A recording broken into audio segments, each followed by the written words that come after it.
School. This is Silver Eagle Playoff Football. I'm Steve Martinelli alongside Bob Schmuck, and the Silver Eagle Creative Video brings you Silver Eagle Football in the first round of the 2013 season. Monona Grove hosting the Milton Redhawks. Bob, we beat these Redhawks a couple weeks ago, but our offense was less than spectacular. It was very much less than spectacular. Fortunately, the defense represented were able to hold the Milton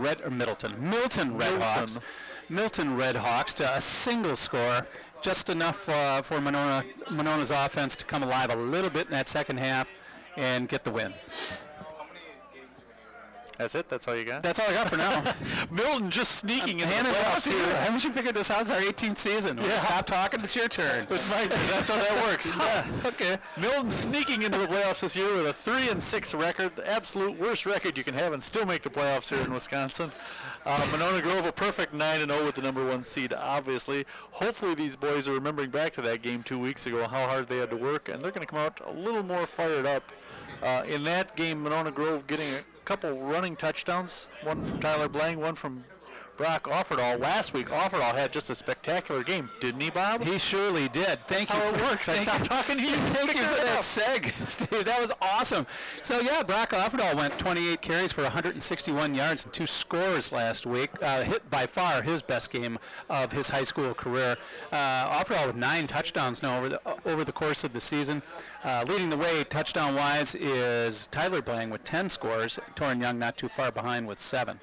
I'm really impressed by Torrin Young. The sophomore leads the team in rushing with 741 yards, a little over 7 yards a carry, and like you said, 7 touchdowns. I think he is going to be a force for the next couple of years. He's already a force, and if we go deep into the playoffs, the Silver Eagles look to have a couple guys rushing for 1,000 yards between Young and Blang. Well, offensively so far this season, Monona comes in with that 9-0 record. They've scored 300 points, only given up 63.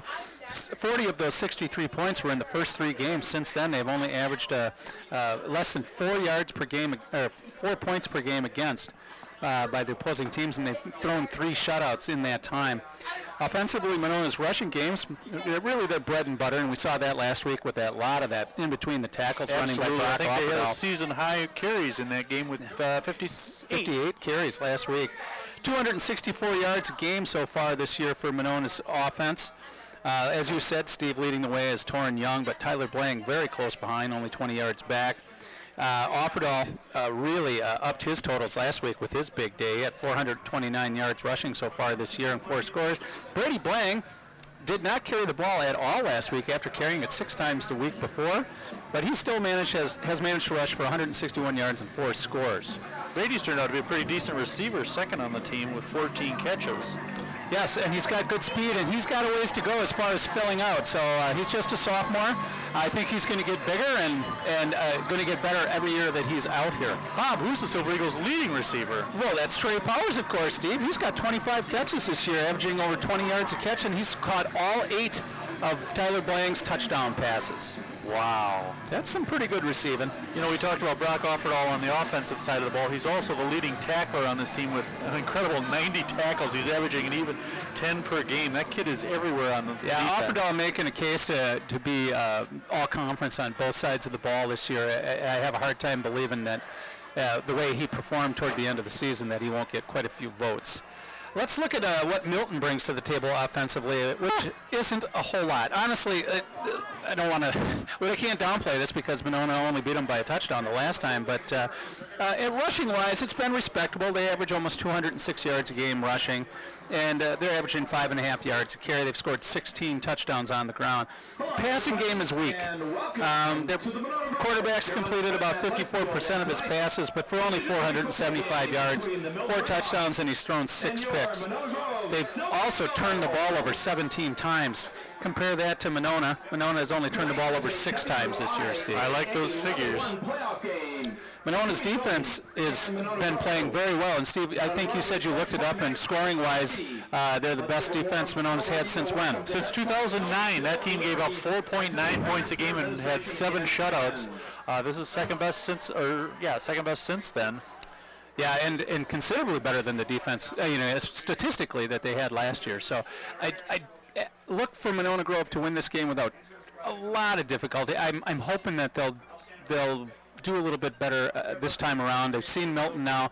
The one thing Milton has that I don't think they expected is they actually have similar size across the front of their offensive and defensive they lines. got a big line, I'll give them that. And I don't know that, Monona usually outweighs the opponent's defensive line and offensive line by a considerable amount, and they certainly didn't see that against Milton. Now, what scares me against a team like this is Milton has absolutely nothing to play for. They can go for broke on every play of the game. The Silver Eagles, of course, are trying to take a little bit longer view of this.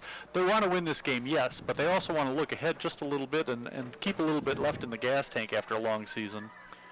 I'm hoping that Monona comes out running tonight and just sticks with the ground game. I'd love to see 50 carries. Occasional pass play. Last week they absolutely dominated the time of possession and the total number of plays. And in fact, over the course of the season, they have run 455 offensive plays to 341 for the opponents. That's 12 more offensive plays per game. If you run that out to about 30 seconds per play, that's about 6 minutes. That's a lot of ball control. Yeah, that really is. All right, we're just about ready for the national anthem here. The Silver Eagles are lined up along their sidelines. You see Tyler Blang and Jaden Galt leading their teammates there. And remove your hats. And join Sierra McNall, a 7th grader. Sierra McNall, a 7th grader, will sing the national anthem. Some really good national anthems this year, I gotta say.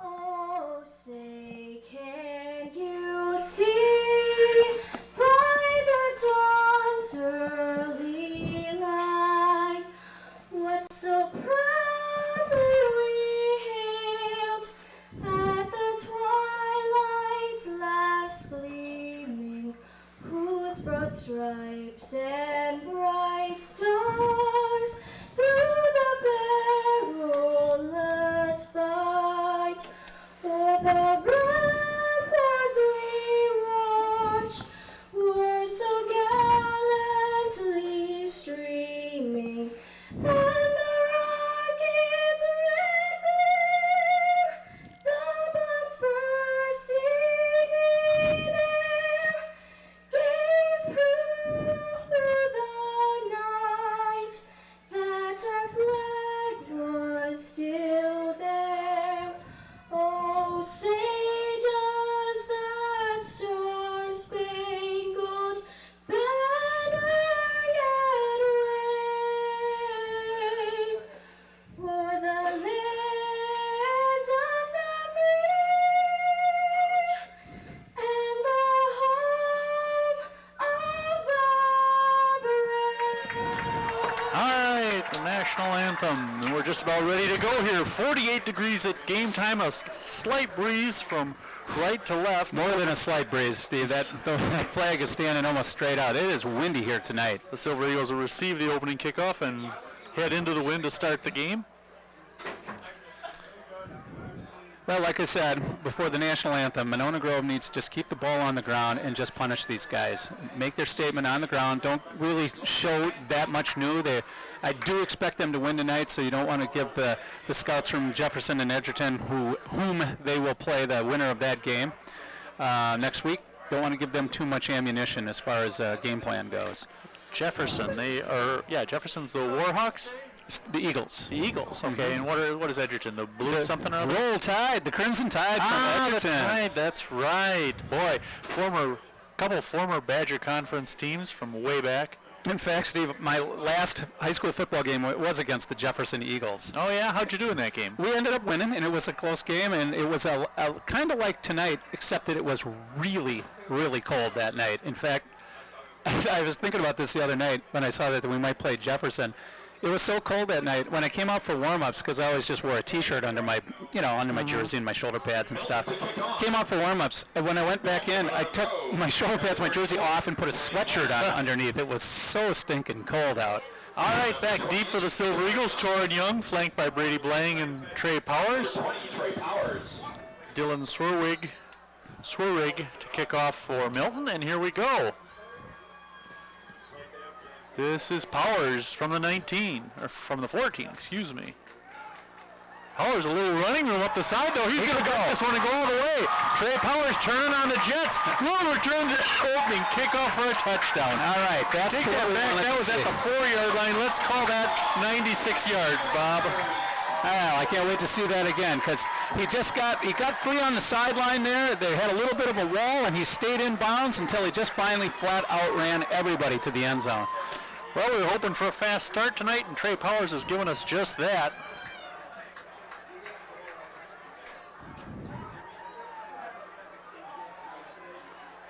Drew Schukart will line up to attempt the extra point. Here's the kickoff now. You can watch Powers just go straight up that sideline there. It's about the 10-yard line there. All right, let's call it 90 yards then. But yeah, I mean, once he got past that last line of defense, there was no way anybody was going to catch him. Very exciting start to the football game tonight, Steve. Just exactly the kind of start we wanted to see. 13 seconds into the game, it's a 7-0 lead as Schukart adds the extra point. The Silver Eagles strike quickly their first kick return for a touchdown this season. Yep, and only their second return for a touchdown this year. I believe they had a fumble return for a touchdown earlier this year. First or second game, was it? Well, it might have been the first game of the year. I think I was here for that. I think it was against Portage. Yes, Offerdahl, the third score of that game in the first quarter. Yeah, that 21-0. Yep. Offerdahl picked up that fumble caused by Zach Stinson. I would like to see Monona get 3 scores in the first quarter of this game, too. That'd be pretty sweet, Bob. That game against Portage, they were up 42-0 at the half, I think. Yeah, something like that. It was poor Portage. Yeah, 42-0 on way to a 49-13 win. Portage has serious numbers problems in the program. They absolutely got embarrassed this year. I think they gave up. I'm trying to think here, but I think they gave up close to 397 points, almost 400 points given up by Portage this year in 9 games. Well, Trey Powers, the leading kickoff returner for the Silver Eagles so far, averaging 33 yards a game on 5 returns. Adding that one to his collection, that's one he won't soon forget. All right, now Drew Schukart will kick off for the Silver Eagles. Take some of the sting away from last week's game. He had that pick 6 in his mitts, and he let her go through. Oh, and the ball falls off the tee, so Schukart will line it up again.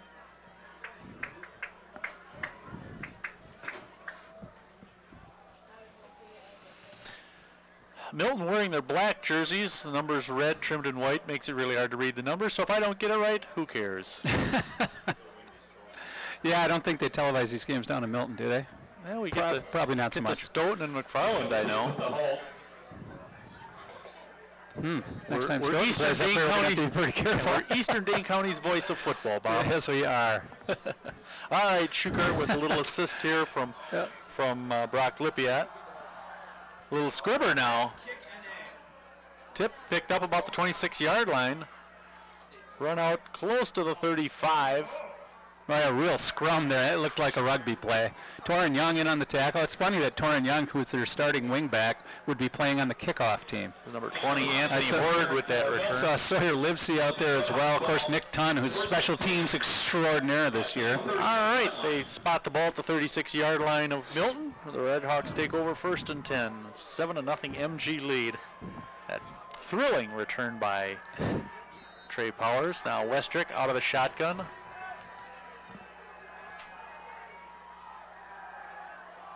First quick pass is complete. Oh, ball came loose. Let's see if they were able to They're going to catch. call incomplete. All right. Thought that one was caught. Quickly dropped. Watch number 34, Taylor Snell, their running back. 6 foot tall, 215 pounds he's listed at. He's been their leading rusher the second half of the season here after Zach Hord got hurt. Actually, I think we were mildly impressed with him, weren't we, in Yes, the last he game? was. He was pretty good. He had a pretty good game against Monona. Andrew Heisey also in the backfield next to Westrick. The Snell gets the handoff, pounds into the line, pushes it close to the 42-yard line and pushed back. All sorts of Silver Eagles in on that Derek one. Zinger, I think Steve Martini was in there, and Brock Lippiat at the bottom of the pile. 5-yard pickup for Snell. 3rd and 5 now. 3rd and 3. 6-yard pickup, it looks like there for Snell. Yeah, that was a good run. And he's a good-sized kid. How big is he, Steve? 6 foot tall, 215. I just said Did it. you just say that? Yeah, he is a nice high school running back. I think it probably would pay to listen to you occasionally. Once in a while, Yeah. I hit it on the head. Westrick flapping his wings there. Looking to throw again. Not Now this some time. pressure, and That's down Stinson. goes Westrick. Stinson with his 13 and a half sacks. Yep. Break the 4th down. And 23rd tackle for a loss. Stinson has just been their man behind the line of scrimmage this year. And that brings up 4th and 10, so the Red Hawks will have to punt. I can't make out who this is kicking. It doesn't matter, Steve. Not really. Offered all back for the Silver Eagles to return it. Low snap, picked up off the grass. The kick is off. Nice high kick. Brock will let this drop. And Get into that end zone. roll, and it's going to go into the end Oh, zone. thank goodness. 63-yard punt, though, Steve, and a That lot was of a that nice was in kick. the air. Yeah, well, he got it up into that wind, and it Yeah, carried, and it then he got really a nice did carry. roll. The wind is kind of changing around here, and now it seems to be blowing straight down the field from right to left. Yeah, it was kind of diagonal a little bit, but The wind behind him got it up in the jet stream, but could not keep it in the field to play, and Monona will take it at the 20. so 3 and out for the Red Hawks, courtesy of that Zach Stinson sack, a Zach sack. Very good. Start calling him Sack Stinson. Hey, I like it. All right, the Silver Eagles come out. Powers and Riley, the wideouts. Blang out of the shotgun. He's got Torrin Young right behind him. The handoff to Young into the line, and he gets a couple maybe. Yeah, it was pretty tough sledding in the middle of the line for Monona a couple weeks ago against the Red Hawks. I didn't mention the wingbacks in that formation were Brock Offerdahl and Derek Zinger.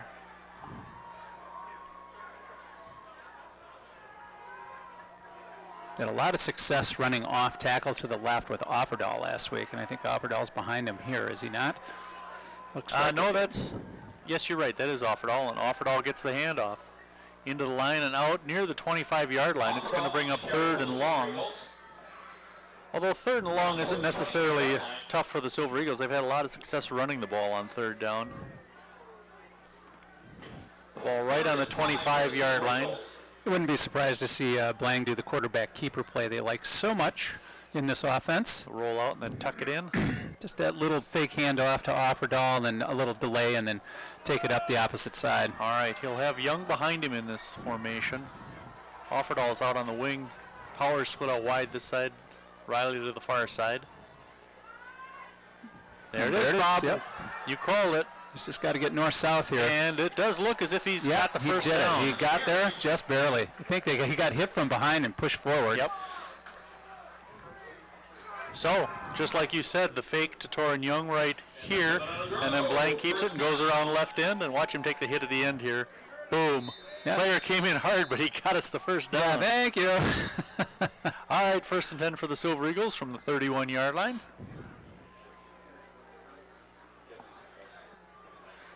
Maybe they shouldn't kick it to Trey Powers anymore. They should kick it to Torrin Young. Yeah, they next time. should. Yeah, Let's hope they don't kick again this game. just punts, Steve. Just That's punts. right. 1st and 10 for the Silver Eagles. Blang under center. The handoff to Offerdahl. And Offerdahl rolls out to the Offerdahl's 36-yard line. Just steamrolled his guy. When that guy came, he made the tackle. To his credit, the defender did make the tackle, wrapped him up, but he got run right over the top of getting it done. 5-yard pickup for Watch it on Offerdahl. the replay, and you'll see this defender. And Offerdahl hits him, it's just backwards. The kid hung on, but Yep. all right. 2nd and 6 for the Silver Eagles. Haven't seen the Silver Eagles run the ball wide much the last couple of weeks. We'll see if that changes at all There's tonight. Young. Nope, the handoff to Offerdahl again. And Offerdahl, some running room across the 50. He needs a block. 45. He needs a block Cuts it here. back and caught from behind near the 40-yard line of Milton. Trying to pick his spots there and waiting for a block, and gets all the way down to the 41-yard line of Milton. 23-yard pickup by Offerdahl. Offerdahl getting more and more impressive with each carry, it seems, Steve. This is a boy that wants his season to continue. He's had a great season, both sides of the ball. He has. And now he's returning punts. Yeah.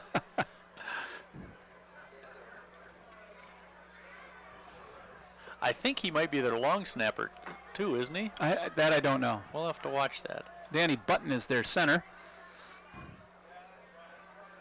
Young with the handoff, trying to get the corner. Cuts inside the 40, still pushing, gets to about the 38-yard line. Nice job of pursuit by Milton. Actually, it was a good fake to Offerdahl up the middle, but they didn't bite on that at all, and it's just strung that play out. Young fights for 4 yards, 2nd down and 6 for the Silver Eagles from the 37-yard line.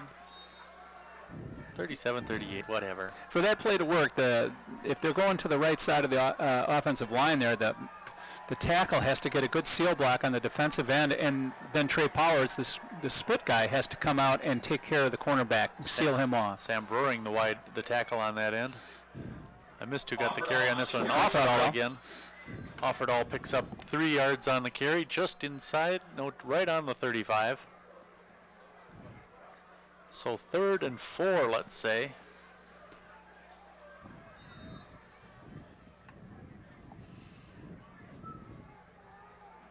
Brady Blang into the lineup for Zinger. Zinger a better blocker, but Blang has done a good job receiving and running with the ball. Now he'll split out wide with Powers this way. Riley to the far side, Blang out of the shotgun. Blang's going to keep it and try to get around the corner this way. Has the first down a little more inside the 30 and down close to the 25-yard line. Yeah, nice move there that freed him up. I can't quite read the number of the defensive tackle on that side. I think it was number 73, who just had to stop and let him go right here. Boom. Oh yeah, just saw him go right by him. Number 78 right there. He had him sealed off to the outside. Blang quickly stepped back inside and got the first. 1st and 10 for the Silver Eagles from the 27-yard line. They lead 7-0. 5:40 to play in the first quarter. Nice long drive here. Wear these guys out early. They hand off to Offerdahl. No, Blang with the keeper inside the 20. If he could cut it back, and caught up inside the 15-yard line. So close to getting in the end zone. Well, he needed a block out there from Trey Powers, but Powers just could not get a hat on his man, and that gentleman ended up making the tackle. Big gain, though. Oh, they had everybody fooled except that guy. The ball down to the 13-yard line. 1st and 10 for Monona Grove. So a trademark grinded out drive here. Now Powers will split to the far side. Jackson Riley to the near side. The lone running back behind Blang is Torrin Young, and Torrin gets the handoff. Torrin inside the 10. And that's Offerdahl, actually. Offerdahl, excuse me. Yep. He looks a lot like Torrin Young. Wait, he looks nothing like Torrin Young. Physically, they're opposites. All right, 4-yard pickup. Down to the 9-yard line. 2nd and 6 for MG.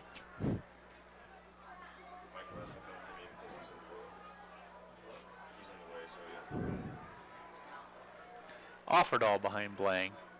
I'll get it right this time. Got Riley out here to the right. Blang with the keeper. Fighting his way close to the 5, I think. Now Milton tackled the football time that time, and boy, that really slowed Blang up coming through the middle of the line. Going to bring up 3rd and 2. The ball right on the 5. Call it 3rd and 3. Silver Eagles can get the first down here. They've been successful every 3rd down of this drive, obviously. Now, Riley in tight. Powers split to the far side, out far. Handoff to Offerdahl, and I think he's going to be a little short of the first down. Yeah, they're marking it short. But I think I just go for it here. I don't try to field goal. I think he got to the 4, but yeah, they're going to say 4th down, so 4th and 1, less than 1. Bob's favorite play coming up. It might be, although they got some pretty big kids in the middle of the line there. Yep, so do our boys. Blang under center. They moved. Torrin Young moved. Torrin Young moved. So now we got to rethink it here on 4th down and 6. Now they're kicking against the wind, but it might be worth a shot at taking the field goal here.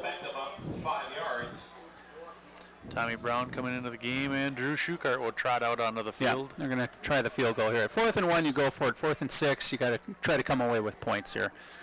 Every time you have the ball in a playoff game, you got to score points. Ball at the 8-yard line. Schukart will kick it. This will be a 26-yarder. Yeah, Schukart only 1 for 5 this year on field goals and has had a couple blocked. The ball down. Nope. Not a good kick at all. Nope. I think somebody might have got a piece of that No, one. I Did don't we get a think late so. I flag? think it's just on the hold there. Nope, not a flag. I thought I saw something fine in there. I think it was the hold. The hold was just a little bit off, and it was just a really poorly kicked ball, and they came away with nothing. That's a shame. That penalty cost them points. Yep. Now the Red Hawks will take over 1st and 10 deep in their own territory from the 20-yard line.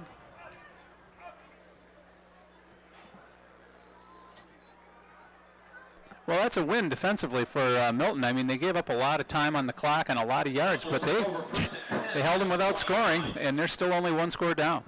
Yeah, roughly 7 minutes on the clock on that drive and come away with nothing. That kind of hurts. But now the Silver Eagles defense will attempt to hold them again. Westrick out of the shotgun. The handoff to Snell. Snell, some running room outside. That's not Snell. That's 27. Zachary Horde, who's been injured most of the And they're season. going to throw a flag on Zenger for a late hit. It's debatable. I heard the whistles blowing before Zenger put the hit on him, so I got to be honest with you. I don't mind the call. Snell, Yeah, a Zenger nice run, though. didn't see him step out of bounds, but I did hear whistles before Zenger put the hit on him. I don't think he was out of bounds when he was hit by. Yeah, but they had whistles and they called him out of bounds way back Okay, here. yeah, that's why they're standing back Yep. here now. You're right. Yep. So that's a big penalty, and after a big gain, 24-yard pickup and now a 15-yard penalty on top of it. The run out to the 44-yard line, another 15 yards, puts it to the 59. Who is this kid? Zenger. No, Zach Horde, 27. Zach He was Horde, their okay. leading rusher until he got hurt after about the 3rd or 4th game. And Snell came in. Nice job of getting the open outside there. I'm not sure what happened to that side of the Monona defense. That they were not in the vicinity. Snell back at tailback now.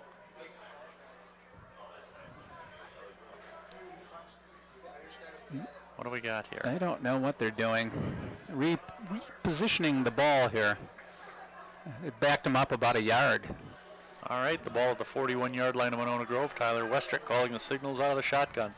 The handoff to Snell into the line. Snell on his feet down near the 35. 4-yard pickup on the run.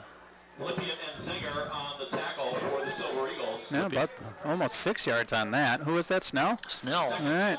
Yeah, 6-yard gain. 2nd and 4. Yep. Milton, you know, they've only scored 130 points in their 9 games this year, 3-6. They got into the tournament based on their big 6-3 victory against Stoughton last week, but when we've been watching them, they've actually moved the ball reasonably well. Snell on the carry for a couple more yards. It's going to bring up 3rd and about 2. Stinson with the tackle. This will bring up 3rd and 2 for the Red Hawks. All right, big play for both sides here. Milton in a 4-down position here. You know, obviously they're not going to be kicking the ball if they don't make it here. But Milton's and kicking they're game has been dreadful this year. and they're inside the 35, so there'd be no reason to punt Yeah. either. So this is 4 downs to make, or 2 more downs to make 2 yards. Westrick looking to throw, Wide going open, deep, wide open. and overthrows He his overthrew man. him. Wow. I have to question that call, Bob. Well, they're 4-down territory here, Steve. So that guess they you can take a take a shot shot here and and then try and run they it. can run the ball and get their 2 Yeah, yards. that almost guarantees they're going to run it on this one, though. But I suppose that's like having a 2nd and 2. you can question the play, but it was the execution that killed that play, because the wideout on that side was open by a mile. Yes, he A was. decent pass was a touchdown. Yeah, I didn't see who it was, but if Westrick had put it in there, that kid was And scoring. Milton's running out of wind time here too. I mean, they're with the wind in this quarter. Yep, So if they're going to 37 take a to shot play. like that again, with the wind is the way to go. The handoff to Horde into the line. Good push. I think he couldn't got it. tell. It looks as if he might have. Yeah, he got all the way to the 30, so that'll be a first down. Yeah, they're spotting it at the 30, so that'll be first down for the Red Hawks. Jake Decora on the initial tackle for the Silver Eagles. First down for Milton. So in retrospect, that long pass on 3rd and 2 wasn't such a bad call because they knew they had this one in their pocket. Milton running game has looked pretty good so far. This drive, at least. The first drive, they were stuffed. 30-yard line. Well, they took a sack in that, and they had a drop pass and a sack in True, the and first they had series. that 1 5-yard run. Yeah. So All right, 1st and 10 for the Red Hawks from the MG 30-yard line. Westrick going to keep it himself. Gets around the corner. Pushed out of bounds near the first down. Flag on the play. well, there was a pretty darn good block out there by number 33, Andrew Heiss. But I don't know if they're going to call him for holding because that's about where the block was. That would bring it back. Heiss really did a nice job of sealing off his guy, but he might have done it. Yeah, he might have done it with a grab there instead of just the block. All right, so instead of a nice run, it'll back it up for the Red Hawks. First penalty on Milton. That could end up being a big penalty, Steve. That's going to drop them back almost to their own 40-yard line. And now they're going to have to start all over. Yeah, that'd make it 1st and 20. Yeah, And it's all right if they got guys like Zach Horde ripping off big Yeah, runs, but- but they have Yeah. shown they can't pass the ball very well tonight. Milton can't afford to take 10-yard penalties against Monona tonight. Horde, the running back, behind quarterback Westrick. Westrick going to throw again, though. Out in the flat, caught by number 3, James Christensen, and pushed out of bounds inside the 35-yard line.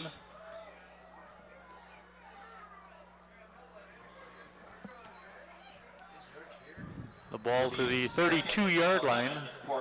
2nd and 12. Minute 4 to play in the first quarter. 7-0 MG lead on that opening kickoff return by Trey Powers. Yeah, Christensen had plenty of room because that ball took a while to get to him on his out pattern, and he still had plenty of time to catch it and turn upfield. So lots of room given to number 3. Westrick on the keeper.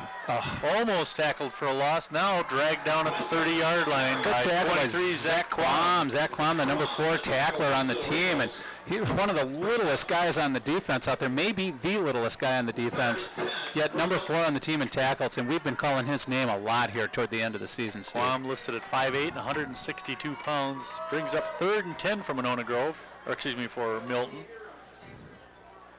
Clock running with 35 seconds left in the first quarter. Hasn't gotten much better since last week, has it, No, Steve? hasn't got better since 18 years ago. Westrick out of the shotgun. Now he's looking to run. Stinson Takes coming out. Oh, He eludes him once. he's got a lot of room, a lot of time if he can find an open man. Now he's going to run. Offerdall's got him. Offerdall brings him down after Yeah. a 2-yard gain. Yeah, Offerdall and Lippiot in there to wrap him up.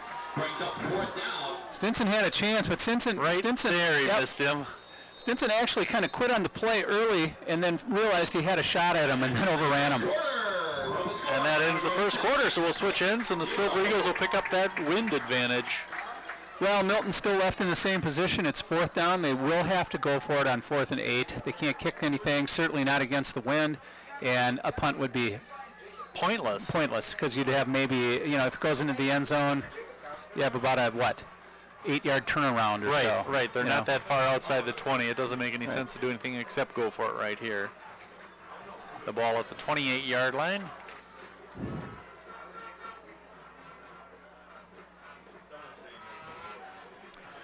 Well, Monona Grove, owned most of the first quarter there, but they only came away with the 1 score on the opening kickoff return.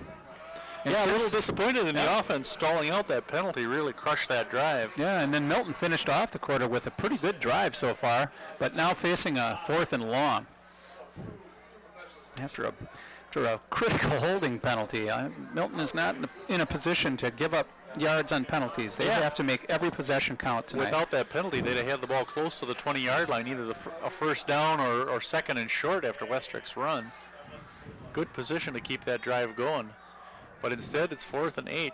They split out 3 to the far side, 1 to the near side. Remember now, they're throwing into that wind. Horde is the running back behind Westrick. What do we got? Timeout? No, helmet malfunction. There we go. Weber Powell getting his chin Clothing. strap fixed. Clothing malfunction. All right, now we're ready to go.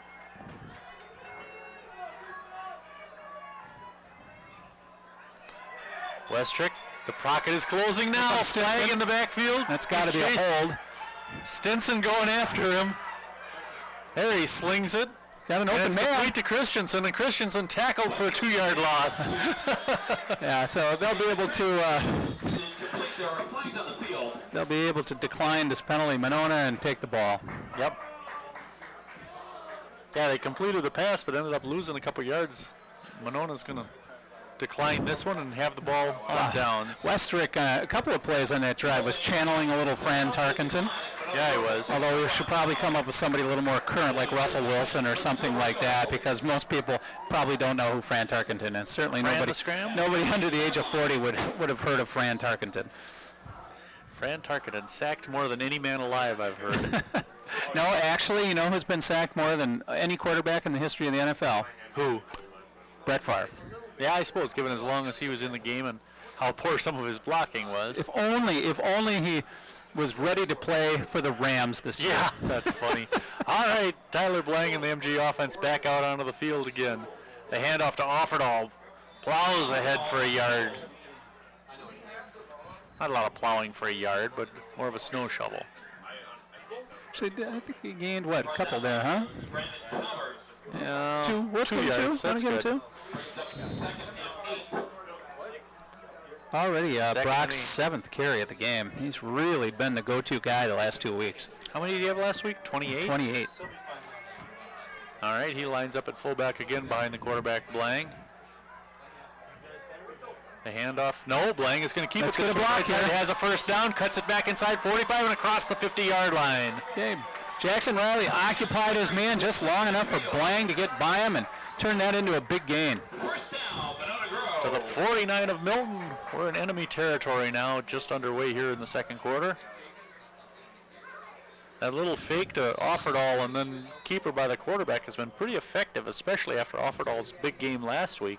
I'm sure a lot of coaches noted what Offerdahl can do, and that opens up yet another possibility for the MG offense. That's right, Tyler Blang has already busted runs for over 10 yards, 2 of them so far tonight. Last week he was held in check. Now Torrin Young lined up behind Blang. Blang's going to throw, though, first pass of the game, and it's to Riley down near the 40-yard line, incomplete. Yeah, we might see a couple more passes in this series from Monona. They're going with the wind.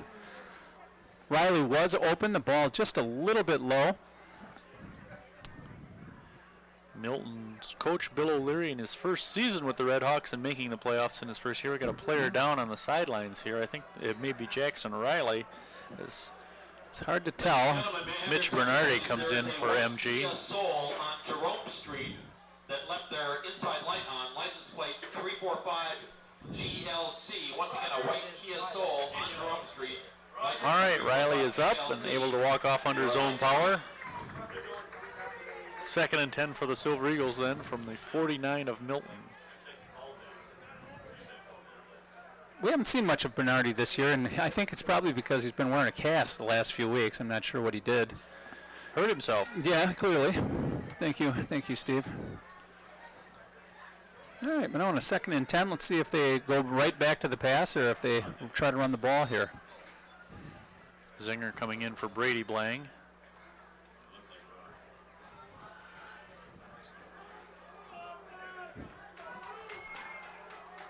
All right, Blang under center.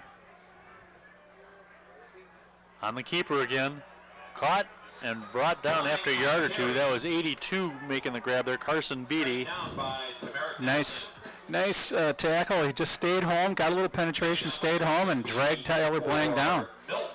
Only a yard gain for Blang, and it's 3rd and long. 3rd and 9. Now Brady Blang will come back in and Zinger will come out.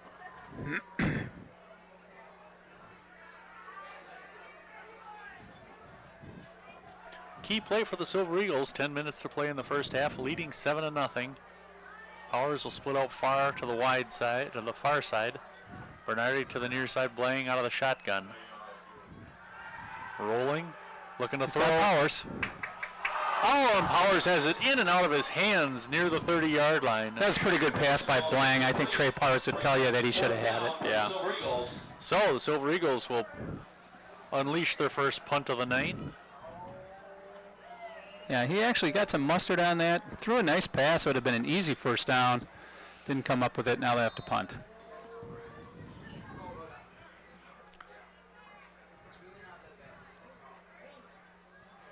So Blang will drop back as the MG punter. Blank back to punt. Brock for the Lippiat Silver protecting Eagles. him.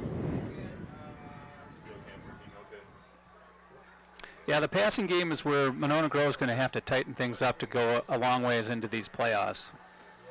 Well, and we can't fault Blang on that one. Nope, sure can't. Gets an end-over-end kickoff. Caught about the 10-yard line. And Brady Blang drops him at the 22. Yep. Return. And so did Derek Zinger right along with him. All right, well, Monona comes away empty again. Not quite as impressive a drive as the first series, but this result's the same, no points. Milton with the ball, 1st and 10 from their own 23-yard line. 9:44 to play in the half. The difference, that Trey Powers kickoff return on the opening kick of the game.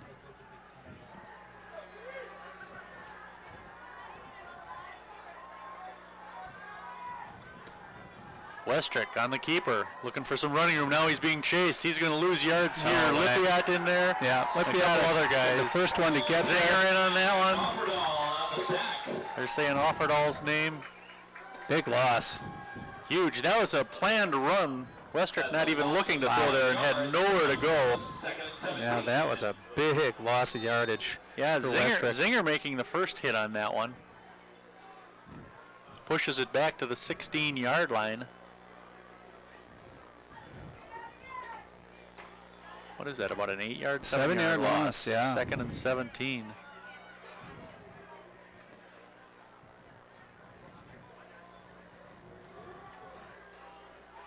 Westrick now in a hole with the Red Hawks.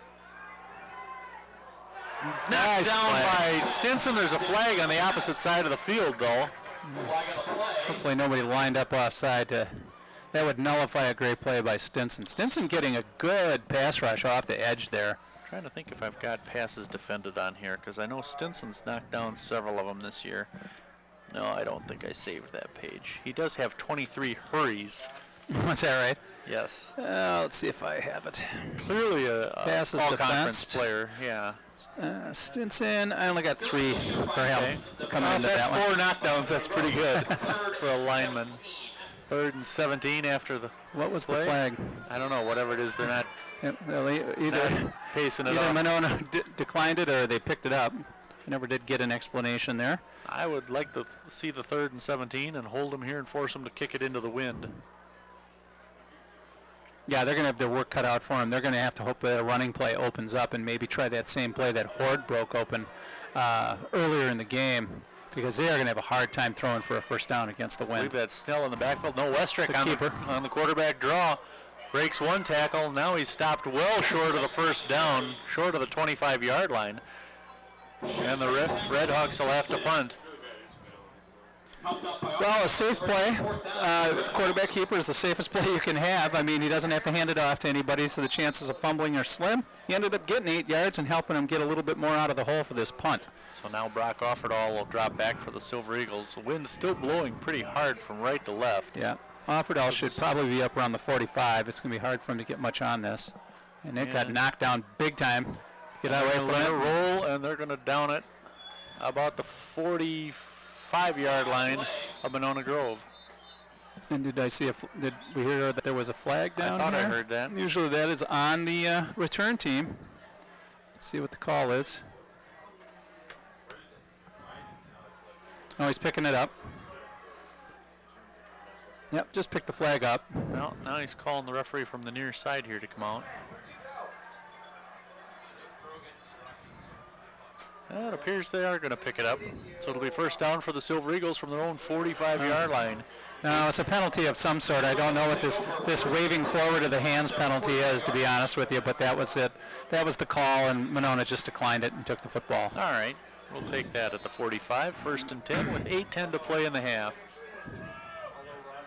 Silver Eagle offense on the field for their 3rd time now. Let's see if they can put one in the end zone. Yep. Let's keep the ball on the ground, boys. Grind it out. Use up the rest of this quarter and get in the end zone. Offerdahl at fullback behind Tyler Blang. They give it to Offerdahl across the 50, 45. Offerdahl still on his feet inside the 35-yard line. Where was he all season? It's just the last couple of weeks he's been showing us this speed. The ball down to the 34-yard line of Milton. 22-yard pickup, yeah. Timeout called by the Redhawks.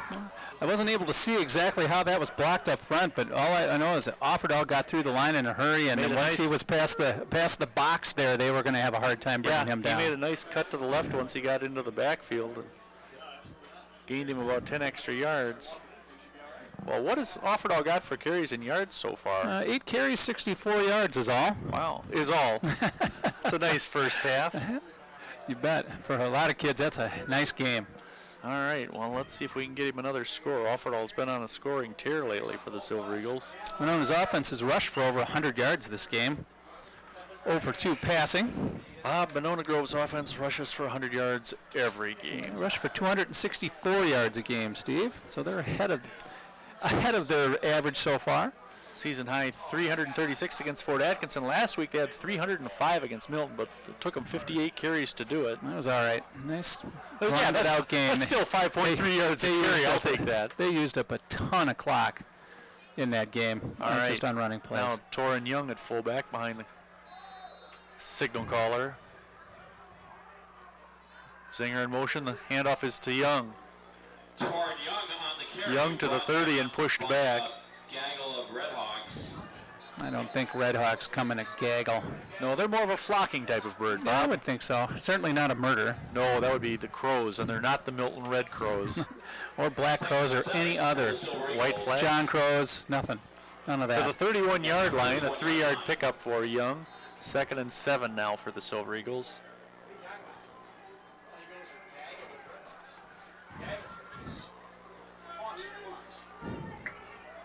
A covey of Redhawks? Coven. A coven. There you go. Offerdahl to carry again, and he rips forward close to the 25-yard line. It's going to bring up 3rd and short. They put it at the 26. So call it about 2 yards. Maybe 3. 3rd and 3 for Monona Grove. Under 7 minutes to play in the half. 4 down territory. They got 2 downs to make these 3 yards.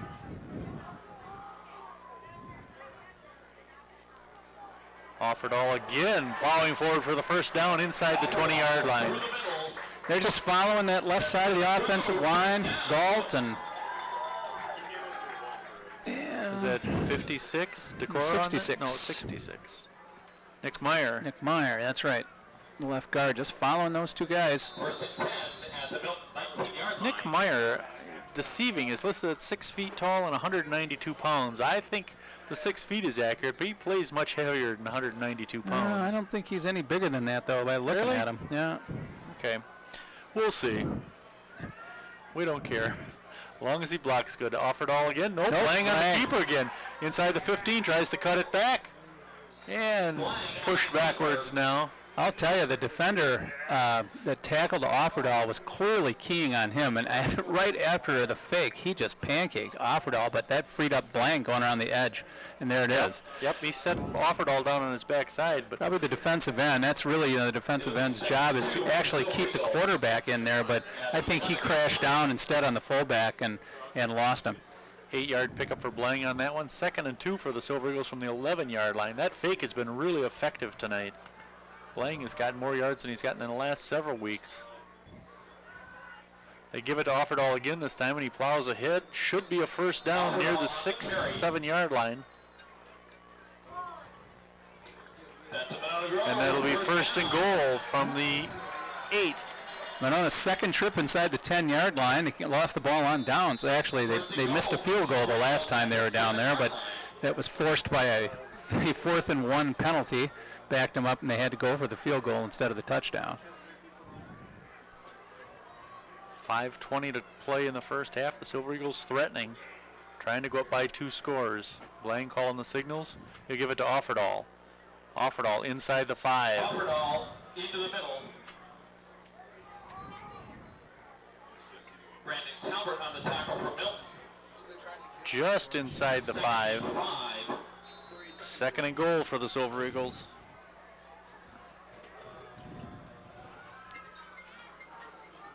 Well, what do you think, Steve? They're going to do it again? Well, I'd like to see him go wide on one of these plays here. Do the fake and then the pitch to Young. I think Offerdale's getting the ball again. It here. wouldn't surprise me. That's been their pattern. He does. And he gets a couple more, maybe down to the 2 or 3 yard line. All right, they have 4 downs to get that 7 yards for the touchdown, so they can take their time. 2 yards of carry puts them in. Down to the 3, it's 3rd and goal. Zinger will come out and Brady Blang will come in. That typically signals more of a passing offense. I think that would be a mistake, but you never know. I would agree with you. I'd much prefer him to run the ball Might as here. well just keep running the football. Dance with the one that brung you. Blang throws it. Easy touchdown to his little brother Brady. First touchdown pass of the catch of the year for Brady Blang. 5th touchdown overall. So with 3:58 before the half, the Silver Eagles go up by 2 touchdowns. Tyler throwing it to Brady. Well, clearly they were expecting a running play, and Blang, as you said, Blang came in. That to us signals more of a passing situation for Monona, but maybe not to Milton. Well, I would have, if I was Milton, I would have expected Blang or Offerdall to run with the ball. So maybe that was the best call for the Silver Eagles, something unexpected. Schuchart's extra point attempt. Got a good kick into that one. It makes it a 14-0 game. Well, that's a little better, Bob. So just looking at Schuchart, you know, he's now 1 for 6 in field goals this year, but he's 41 for 45 in extra points. And in the field goal he tried in the first quarter there, I mean, it essentially was just an extra point a couple yards longer, Yeah. but that one just went awry right from the giddy-up. Now the PA announcer said partially blocked, so we'll give him that. He's had a couple of kicks blocked this year. Yeah. And that can be anything between the fault of the holder or a low kick or poor blocking in front of him. Well, I know that when he's had to try a couple of longer field goals this year in the 30-yard range, and he has kicked them low to try to get a little more distance on him. All right, so Milton will get the ball back with 3:58 to play in the first half, going into the wind. The way things will transpire, Milton will have the wind in the fourth quarter, but that's still a long ways away. I'm anticipating them having to come from behind, putting the ball up, and lots of interceptions and sacks. Yeah, well, if Milton's going to throw the ball, they're going to have to do it in the quarter that they have the wind, because against the wind they'll have no chance at all. Schuchart ready to kick.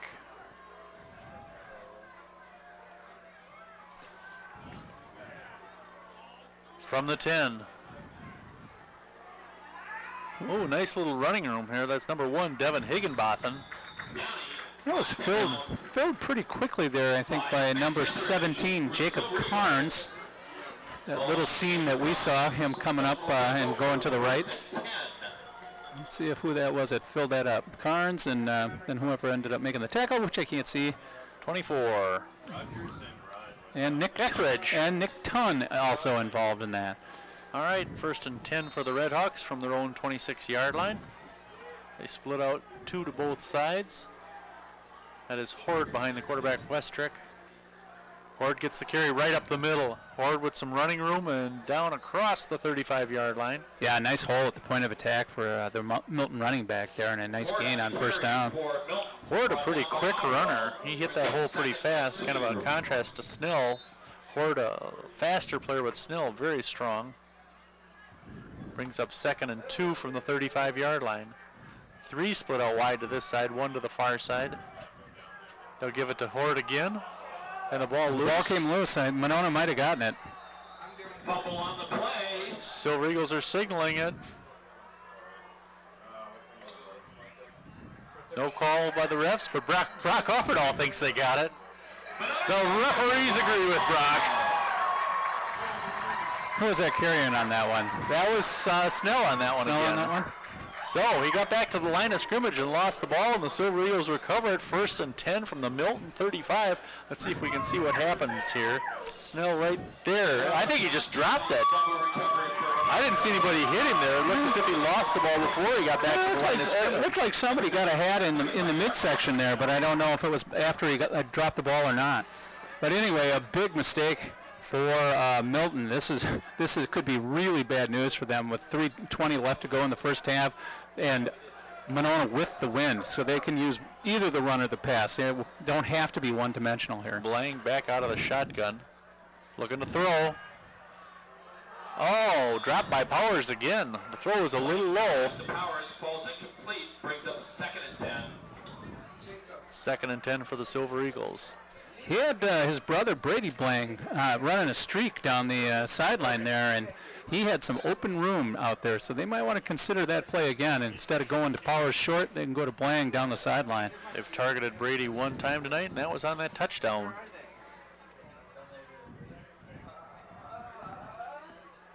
Now they'll put Torrin Young at fullback behind Blang in the shotgun.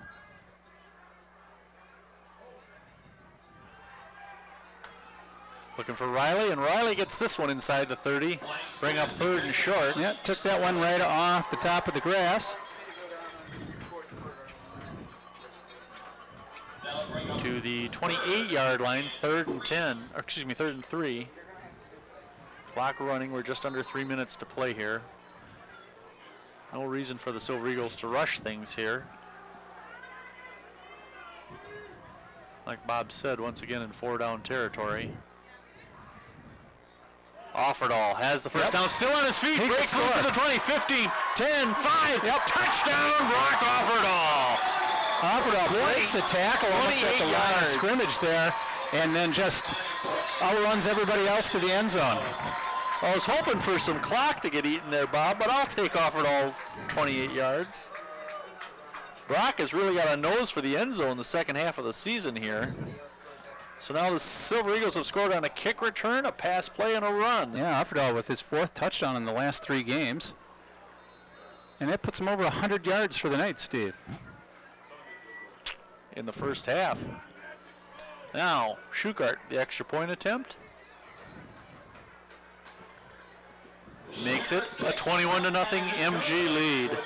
Wow, Milton with just a costly turnover there, which has really altered the complexion of this game from a 14-0 game where they could possibly have gotten a score before halftime. Now they're down 21-0, only 2.5 minutes to go and against the wind.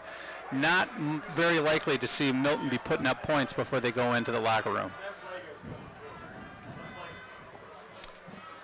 Nice night here to be playing football. I mean, a nice night to be up here in the press box. Yes, it is. The wind, but Very, very pleasant up here.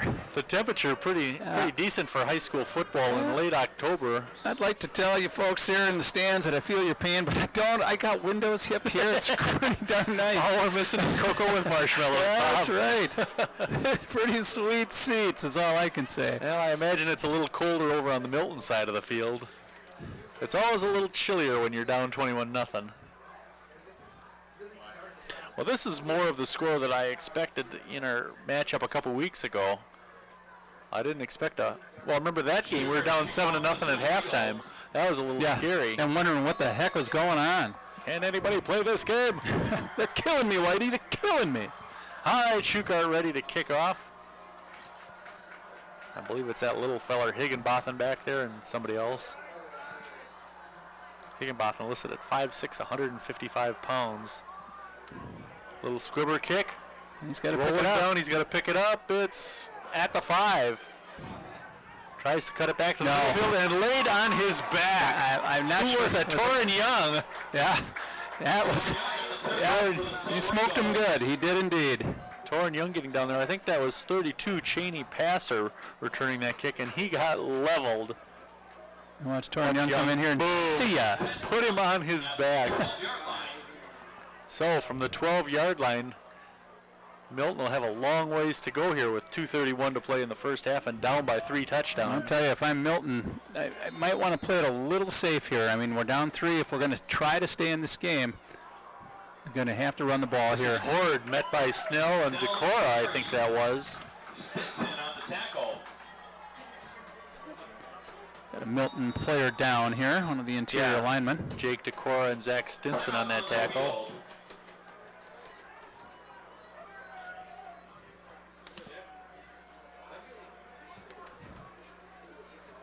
I think that might be one of their captains, Isaac Gunn, number 66, who's hurt. Gunn was honorable mention all conference last year. That would be a big loss for the Red Hawks. They got a lot of big linemen, and Gunn is one of them, listed at 6'1", 270 pounds. Yeah, he's a big fella. Yeah, that is Gunn. Walking carefully off the field, but walking nonetheless. Something got tweaked, though. Yeah, we'll see if he is able to come back, but right now Milton has to think about burning some clock here so that Monona Grove doesn't get the ball back. And Monona, Yeah. with all 3 of their timeouts, would do well to consider using their timeouts here. That's right. 2-yard pickup on that play by by Snell, makes it 2nd and 8 from the 14-yard line. Got some clock stoppage there with the injury, which was nice. Worked out well for Milton, or for Monona Grove, I mean. 2nd and 8 for the Red Hawks.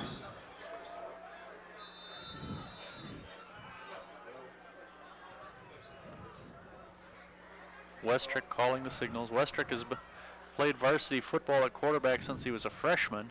He was all conference basketball last year. Pretty athletic kid. Yeah, he looks athletic when he's running around trying to avoid a sack He's back scrambling. High snap there. He pulls it down, hands off to Snell. Snell out close to the 20-yard line. It'll bring up 3rd and 3. Dexter Guyette, joined by Zach Stinson on the tackle for the Silver Stinson and Eagles. Guyette credited with the tackles. 3rd and 3. Minute 40 and the clock's still running there. here Yeah, in I'm the not sure first why half. Monona Grove didn't call a timeout there. With this wind in Milton's face, if they would have called a timeout and got this stop and forced him to punt into the wind, they could have had a chance to put another 7 on the board. Yeah, you're right. Yeah, I would suspect they'd call a timeout after this play, Well, if they hold them anyways. Weber Powell in motion. Snell with the handoff. The first down out near. Oh, No, with now the they're ball signaling coming loose another again. fumble. They're saying Snell I'll be fumbled, darned. and the Silver Eagles got it back again. Wow. This time inside the 25-yard line. absolutely killer, because I think he had the first down there. Yeah, he did. He had it by a couple of yards. Oh, yeah, it definitely came out. I don't see who got it there. One of the linemen? That is Who just a that? killer. Silver Eagles pretty certain on that one. They take over 1st and 10 from the 24-yard line. Well, all 3 timeouts left, just a little over a minute to play here in the first half. No reason Monona can't put another one up. Well, now in this situation, I don't mind if they want to throw the ball a little. Yeah, if I'm Milton, I'll be ready for that. 24-yard line. I'd probably give them the Brock Offerdahl runs and make sure I had their wideouts covered. Riley split out wide this side. 3 to the far side. High snap. Handoff. This is Young. I believe it was Young. Yes. Yep, Torin it was Young Young. inside the 15-yard line. Timeout. He's close to a first down, I think. No, a little short of the 15. Call it the 16-yard line. Bring up 2nd and 2. Timeout called by the Silver Eagles. 57 seconds left in the half. Boy, that'd be sweet if they could go up 28-0. No, that's for sure. Be sweeter if somehow they could go up 35-0, Steve. Give it time, Bob. Actually, this has been a pretty good first half. The clock has rolled right along thanks to all the running plays by Monona Grove. Well, and a relative lack of penalties. Players have kept the game going. Monona Grove's running game just taking the life out of Milton here in the first half. Yeah, You know, figure that misfire down at the other end here where there was the penalty, it could easily be 28-0 already. well, and for the Red Hawks, halftime can't come soon enough. Yeah, they got to regroup. It's really important to the Red Hawks to not allow Monona to score any points on this trip. Silver Eagles will have 2nd and 2. Well, that- at the Milton 16-yard line. That fumble made a big difference. Last week it was a fumble that made a difference in the game. Isaiah LeSure fumbling one at the goal line. Young again. He might score. He could score inside the 10. A little stutter step. 5. Touchdown! Torin Young. The 4th score of the night by the 4th different Silver Eagle. 3rd touchdown of the quarter for the Silver Eagles. Wow. Wow, huge fumble. Absolutely huge turnover there by Milton, and that could, well, let's face it, Steve, that will end Milton's chances tonight at 27-0 now. agree. Extra point will make it 28, going to halftime up 4 scores, and I haven't seen anything out of Milton that could convince me that they can score 4 times and hold Monona scoreless in the second half. Well, let's get the extra point, and then I'd like to see that replay again if we could. I want to see Young's little stutter step there at about the 10-yard line. And the kick is up, and it is good. And that makes it a 28-0 Monona Grove lead, more as we're accustomed to. Now this is the offense we had hoped to see, Bob. Took 'em, Yes, indeed. Took them A few weeks. Now watch this right there. Cut That back. guy just fell right down. Yeah, cut back and split the 2 defenders, and by then, forget it. How many yards was that one, Bob? 16 yards. 16 yards. All right, well, 28-0, and we're just about done with the first half here. The Silver Eagles coming alive here in this second quarter. Nice to see Torrin get into the end zone. We haven't seen him score in some time here, a few weeks. Well, let me look back and see when was the last time Torrin scored. That's what, his 9th touchdown of the season? I think that was his 8th, but I could be wrong. All right. Oh, boy, it has been a while. Torrin Young scored against Edgewood twice back on September 20th. Yeah, that's his 8th touchdown this year. That was a nice little run. I like that little stutter step that caused the defender to fall. Now, only his 5th carry of the game, 32 yards in that score. Shukart to kick off. 50 seconds remaining, and the Silver Eagles up by 4 touchdowns. This is the more of the game I expected.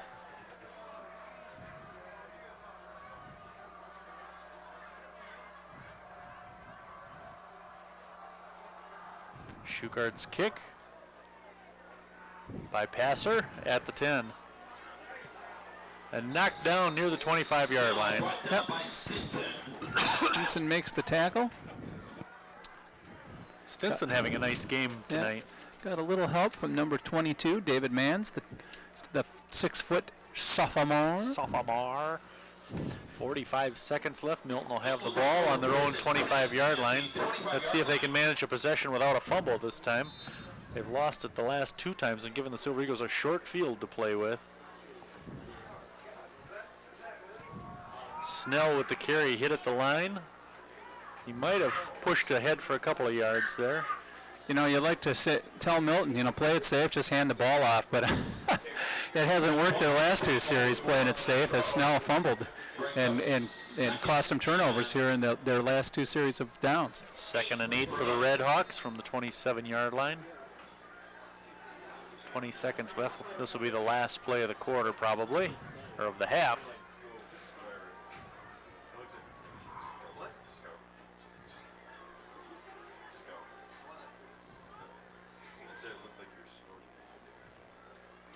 All right. They're going to let it just expire Oh, good and idea. go to the locker room with a 28-0 lead for the Silver idea. Eagles. Well, we'll be back with the second half and some stories and stats and Bob rambling on and Maybe- Mike fumbling and Maybe a nice fire. maybe a nice fire. I'm hoping for some cocoa and marshmallows. Mushrooms. No. All right, thanks for watching. We'll be back with the second half in a bit.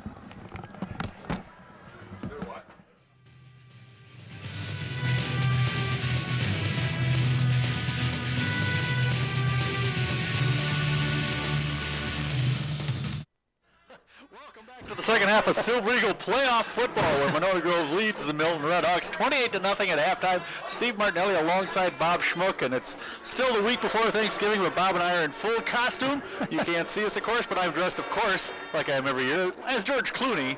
And Bob, is that Cher or Lady Gaga you're pulling? Well, I appreciate the fact that you continued to dress in just an unbelievable costume. The folks, no, All I did was put a tux on, folks. That's all I did. nobody will ever mistake Steve for George Clooney. No worries. Yeah. Well, we're both gray. All right, let's run down the first half of Silver Eagle football. Monona Grove getting on the board seconds after the opening kick. Trey Powers going 90-plus yards down the left sideline to give them the 7-0 lead. Not only after the opening kick, actually on the opening kick. On the opening kick. Wow. Isn't that something? And then the Silver Eagles stymied the first time they got the ball back, going down all the way to the 1. What? Stymied. It's good Stymied. word. Thank I like you. it. It's good word. got all the way down inside the 5 before a holding penalty pushed him. It's a back. journalism class. But That's they what it missed says. the field goal. I'm just going to keep talking. Oh, really? Monona Grove No kids kidding. back on track now in the last few minutes of the second half, second quarter. Brady Blang with a 3-yard touchdown pass from his older brother Tyler. Brock Offerdahl with a 28-yard run after a fumble recovery. And then after the Zinger fumble recovery, Corin Young running one in from 60 yards. We promised Derek Zinger's dad we'd get his name into the You're darn right. Because the only other time we had really stood out tonight was for the wrong reasons. Yes. Well, Bob, run down some of the numbers. I don't think Milton has thrown the ball very well tonight, have they? No, and honestly, they threw the ball better the last time they played him. I think Westrick went 15 for 28 the last time. 6 out of 8 last time we played him. I 2 thought- interceptions. Where was the 15 for 28? Wasn't Different it? game. Oh no, that was the Mount Horeb game last Okay. week. That's right. So anyway, he obviously threw for a higher percentage. He didn't throw for a ton of yards or anything, but even worse tonight. He's 2 for 5 tonight, Steve. Both completions to Christensen for 7 yards. He's been sacked once. He's managed to avoid a few sacks, though. Done a lot of running around back there. Got hammered on a called run play for a loss of 7. Rushing-wise, they haven't exactly rolled it up there either. About 68 yards total rushing for Mount Horeb tonight. Leading the way is Taylor Snell, 10 carries for 40 yards. Horde with 1 carry for 24 yards, and Westrick has 4 carries for 8 yards. You remember the run by Horde? That was the one where Derek Zinger, we were able to call his name. You remember that? Yes, there was a slight altercation as the Horde was pushed out of bounds by Derek. All right, it was a play of enthusiasm. It was. You cannot fault that. It was You're not a darn right. boneheaded play or anything. Yes. Anywho. So tell us about the good things the Silver Eagles are doing. Well, good. The Silver Eagles are doing a lot of good things, and they've gotten some help. Beyond the kickoff return for the touchdown, they had scored one time, a 28-yard touchdown run by Brock Offerdahl to take the 14-0 lead. It was the turnovers gratefully handed over to Monona Grove by the Red Hawks that really broke the game wide open. Offerdahl does lead the team in rushing tonight. He's got 14 carries for 109 yards and that touchdown. Second on the team tonight, Tyler Blang, the quarterback. We've seen him be able to get opened up a little bit with the running game tonight, thanks to Brock Offerdahl. Tyler Blang, 7 carries, 57 yards, and no touchdowns for Tyler Blang. Not yet. And Torin Young coming up third in rushing here with 5 carries for 32 yards, 1 score. Passing-wise, Tyler Blang, 2 for 5 tonight, 1 touchdown, a 3-yard score to his brother Brady. And Jackson Riley with the other catch, 1 for 7 yards. Well, Bob, I have to say this is exactly the ratio of running to passing that I was hoping to see tonight under these windy conditions. Oh, indeed. And really, the wind is going to determine Milton's outcome. They're going to have to get the ball with the wind to start the third quarter, and they better score at least 2. Probably should score 3 touchdowns to get back in the game. I cannot see any way that's going to happen. Monona Grove's defense too good for that. But against the wind, Milton's passing game, and they'll have to throw. They're down by 28 points. They're going to have to throw the ball in the second half. Against the wind, not a chance. And quite frankly, the Silver Eagles made a couple of mistakes. This score could be a whole lot worse than 28-0. We missed a field goal. We missed 2 opportunities down inside the 20 when we turned the ball over or had to kick. I mean, there have been plenty of dropped passes and opportunities here when the offense just hasn't taken advantage of it, and yet they still lead 28-0. Well, they took advantage of those 2 turnovers, and they did it quickly. Both all running plays and both. Well, I'm sorry about that touchdown pass with the. No, the pass was before the turnover, I think. You sure? Yes, because then Offerdahl. Oh, and then Offerdahl. Run Okay. came afterwards, Okay. And then Young. Right. Young. You're right. But you're right. You know, I was happy when they got the ball back right before Offerdahl's touchdown. I would have been happy if they'd eaten up the clock and gone into the locker room with a 21-0 lead. Instead, they score quickly and give the ball back to Milton, and Milton fumbles on the 3rd or 4th play. Yeah. Early in that drive. Actually, it was the 3rd play because it was 3rd down and 2, and Taylor right. Snell went for the first down, but fumbled on the way to the sticks, and Monona Grove came up with the ball and were able to turn that into another 7 points. Torin Young with a nice little dance step to get into the end zone and make it a 4-score game. 4 score in 7 years. Indeed.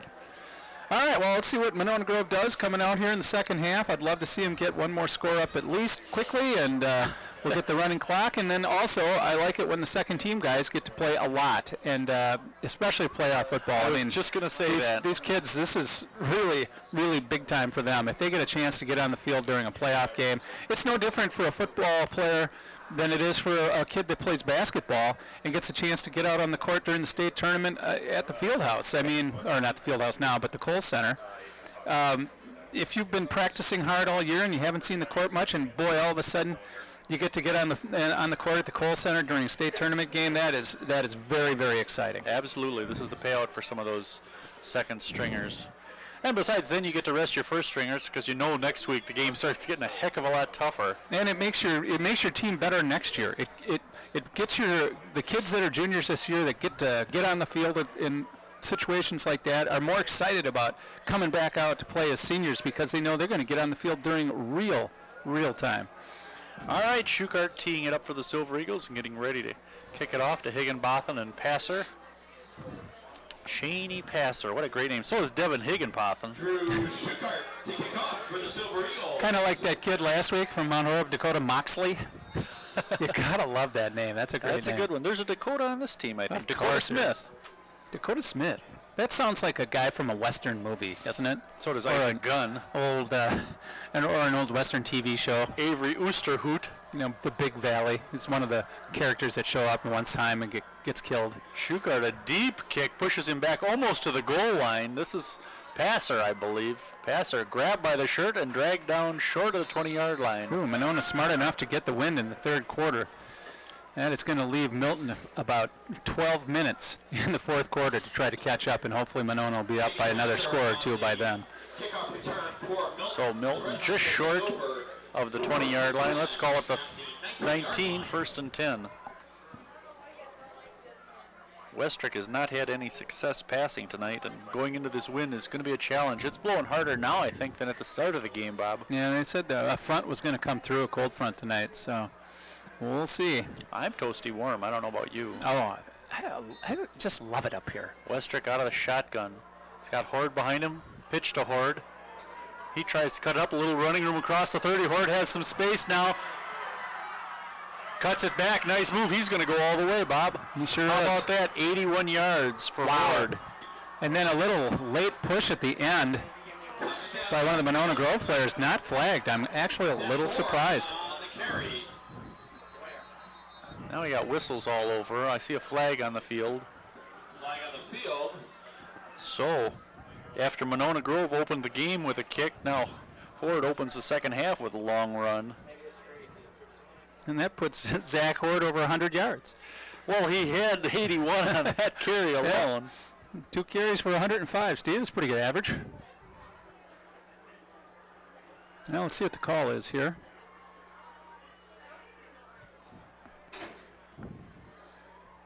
So we're speculating it'll go against the Silver Eagles. No, they got Milton backed up here a little. I don't know if they're going to penalize it on the kick or what's going on. Holding? Personal foul. No, it against wasn't Monona Monona. Grove. Okay. All right. It might have been that push by Zach Stinson at the end in the end zone. All right. The extra point attempt by Swerwig. Swerwig. Wow, well, against the wind. Personal foul. The kick blocked. Brock Offerdahl with the block. Brock is really doing it all these days. Boy. I was mistaken earlier, Bobby. He's not the long snapper, but he may as well be. He's doing everything else tonight. Yeah, All over that one. Spiked that one like a volleyball came player. right up the middle.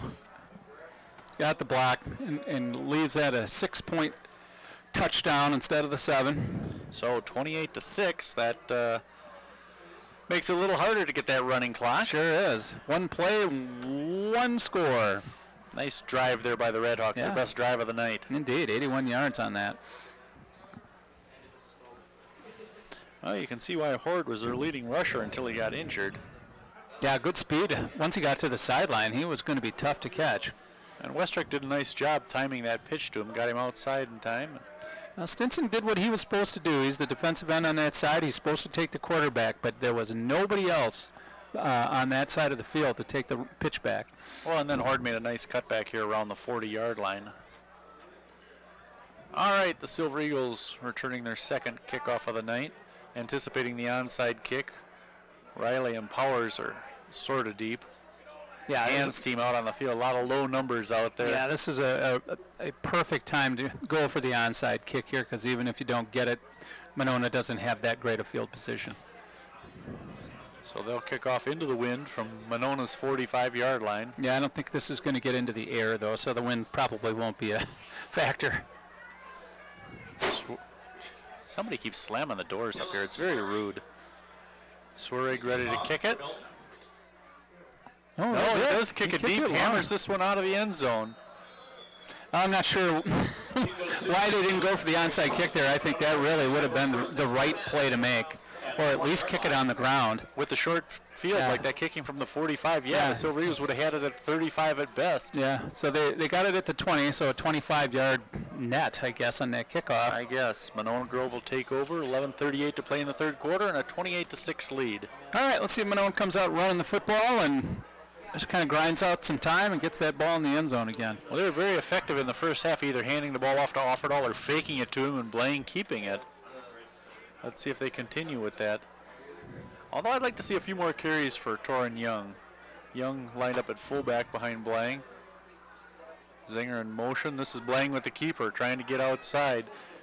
Close to the 25-yard lines before he's pushed out of bounds.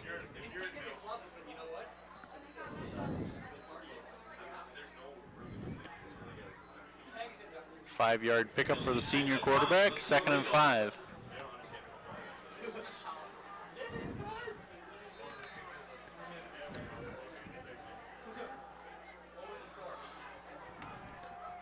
All right, now Offerdahl back to the fullback position.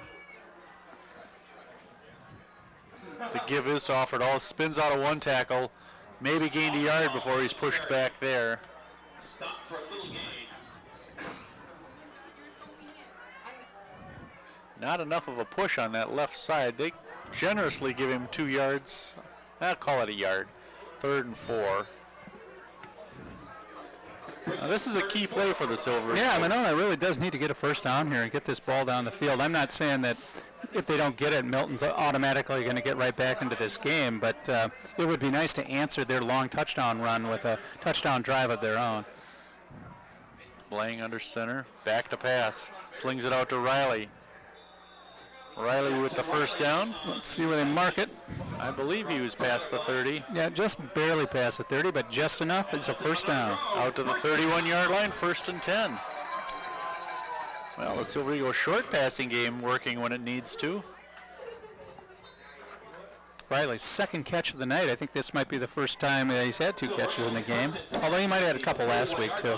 Let's see, for the season I've got Jackson with 8 catches total for 104 yards coming into tonight's game. Offerdahl with the handoff into the line, across the 35 and out to the 37-yard line. Yeah, a little spin move at the end there to get himself about 3 more yards. Offerdahl, just a tough kid. Now Brady Blang into the game and Zinger out. 2nd and 5 for Monona Grove.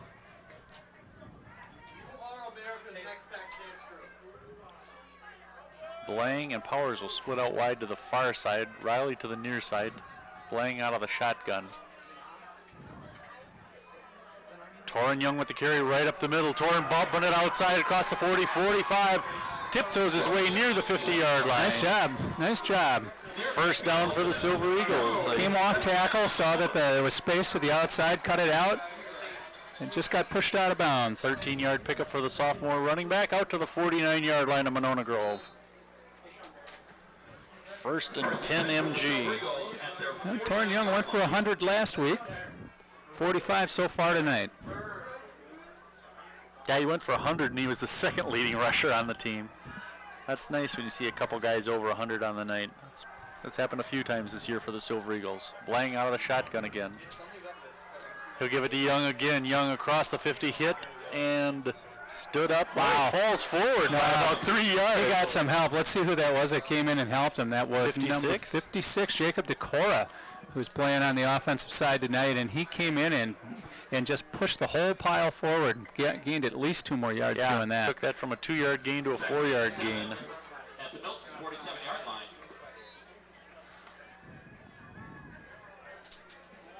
They credit him for 3 yards, so call it 2nd and 7 from the 47 of Milton.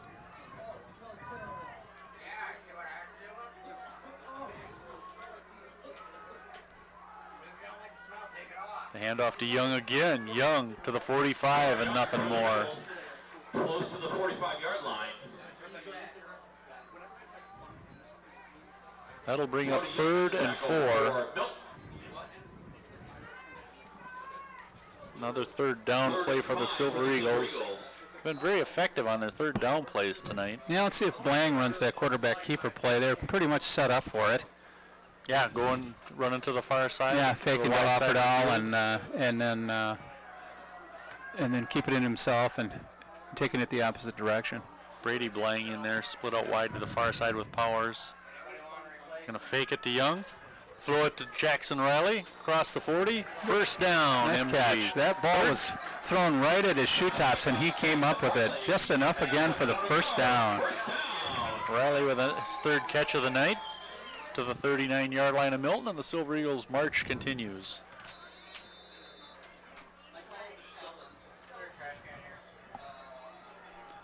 Now Zinger will come back in, and Brady Blang will take a seat. They could still run that play. The fake to Offerdahl and Blang on the keeper going to the far side. Zinger in motion. No, they'll give it to Offerdahl, and he plows ahead close to the 35-yard line. Down to the 35-yard line. Brings up 2nd and 8. 2nd and 7 for the Silver Eagles. The ball not quite to the 35 yet.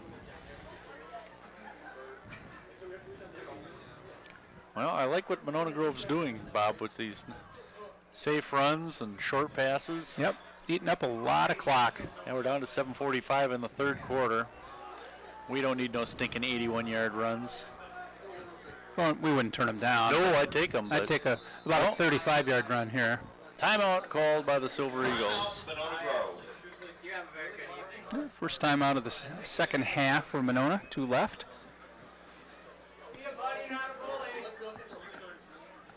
Oh, a lot of yelling going on up here for some reason. The winner of this game taking on the winner of Jefferson versus Edgerton. Silver Eagles with a good bracket, I think. When I say good, I mean good for them. The other half, we've got most likely Pewaukee and Catholic Memorial. Yeah, I don't know anything about them. I don't know what they have. No, they don't. None of them are undefeated and ranked number 1 in Division III. Oh, wait, we are. Uh-huh.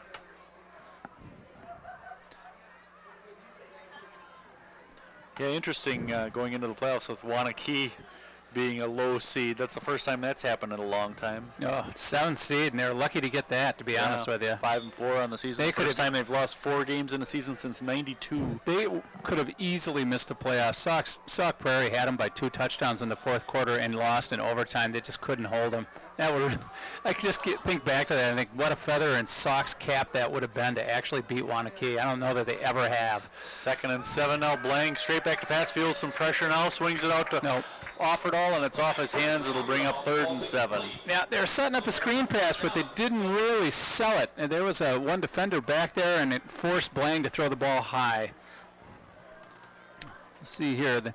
Not that big a rush. Oh, They he kinda had figured Young it wide out. open on the other side. Yeah. They had Offerdahl over there, but the pass was thrown a bit high. Young was one-on-one with his man on the other side. I'd look for that again sometime. Because I'll take Torrid Young one-on-one with just about anybody in this I can league. probably count on one hand, maybe just a couple of fingers, how many times we've seen the Silver Eagles try a screen pass this year. Yeah, it I doesn't think happen. that is really an effective play in high school. Brady Blang with a fake. Now Tyler's going to throw. Powers coming back for it, makes the catch, and a 1st down. Powers played that one just perfectly, coming back to the football instead of letting it come to him, and they get the 1st down on the throw. That Trey's first catch of the night? It is. Well, he picked a good time for it. 15-yard gain, longest completion of the night for MG. 1st down to the 21-yard line of Monroe. Powers leads the team with 8 touchdown catches, now has a return touchdown to add to that. 21-yard line. 1st and 10, 7:10 to play in the third quarter, a 28-6 MG lead. Blank calling the signals. He'll give it to Torrin Young. Torrin tears into the line, picks up about 3 yards on that one. Hunter Nelson on the tackle for Milton. 2nd and 7 for the Silver Eagles. The ball to the 18-yard line. 2nd and 7 for Monona Grove. Zinger in for Brady Blang.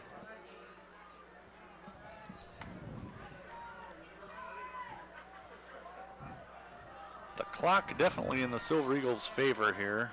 They lead by 3 touchdowns and a little more. The handoff to Offerdahl, and Offerdahl into the end zone for a touchdown. His 2nd of the night, 18 yards for the senior.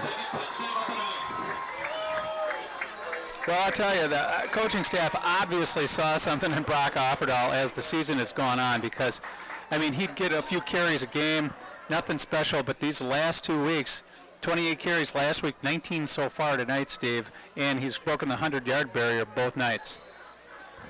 Offerdahl his 2nd score. Remember, he had that 28-yarder, and that was about a 6-minute drive for the Silver Eagles, Bob. And a good answer to the 81-yard touchdown run by Milton.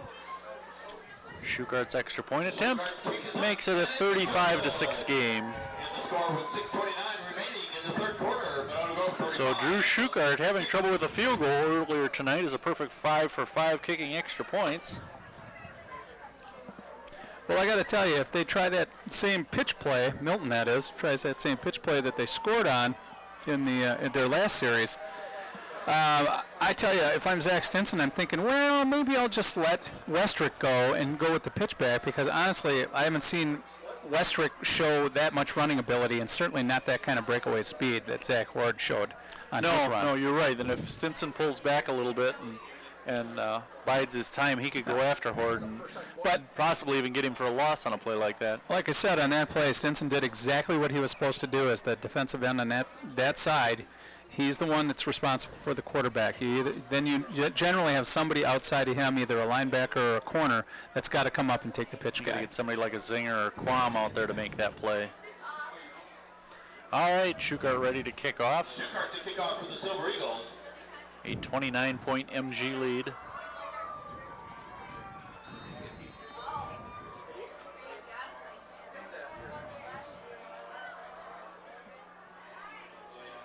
The kick brought in at the 5. Across the 20 and across near the 25-yard line.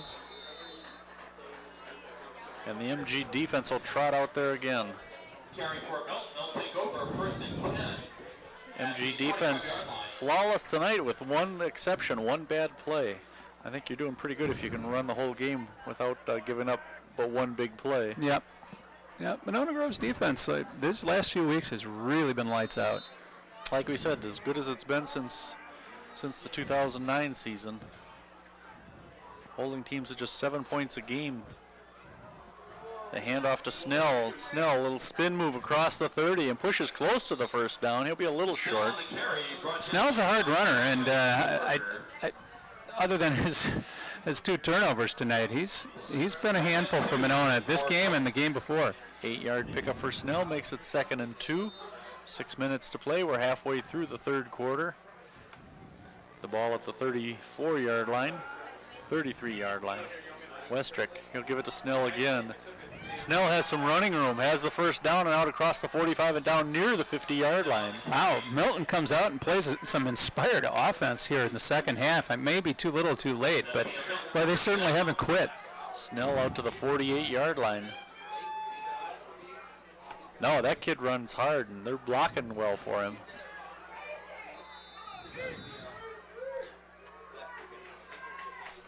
But the scoreboard against the Redhawks so far is they got a lot of ground to make up. They give it to Snell again, and Snell this time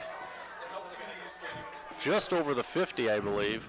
Well, they're going to mark it at about the 49. Yep, a little short. So essentially no gain on the play. Yep, 2nd and 10. 2nd and 10 for the Redhawks. Yeah, he got tripped up and dove forward to get back to the line of scrimmage. Yeah, Sean McCoskey on the tackle there.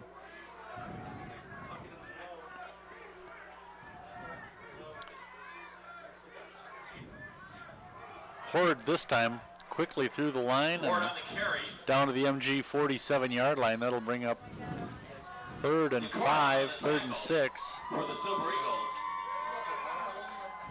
Jacob Decora with the tackle. Key play now for the Red Hawks as they can ill afford to turn the ball over here on 4th down. It is 4-down territory, I think. Oh, Bob, it's got to be at this point. in in the almost game. every series here. Westrick running. that play. Looking for the pitch. Yes, Nope, yeah. snowed under by Stinson. And did you see who else came in to help him? That was number That's 23, Zach Quam. Yep. So Westrick had nowhere to go. Ended up losing about 3. And it's 4th and 9. So they'll have to punt. I thought they were going to go for it, but I suppose at the 50-yard line or near the 50, they can't afford to turn it over. Well, they're really running out of time. So if 4 scores down, I think that in this point on the field, 4th and 10, it's tough. I don't know. Timeout called by the Silver Eagles as there's some confusion what unit they wanted on the field. Well, Monona's got their defense on the field, their regular defense, and because they're expecting a fake, and I can't say as I blame them. No, this I'm would be a actually time. surprised Milton's not going for it. They're down by 29 points, and they only have 15, 16 minutes to make up the difference. They really got to keep the ball.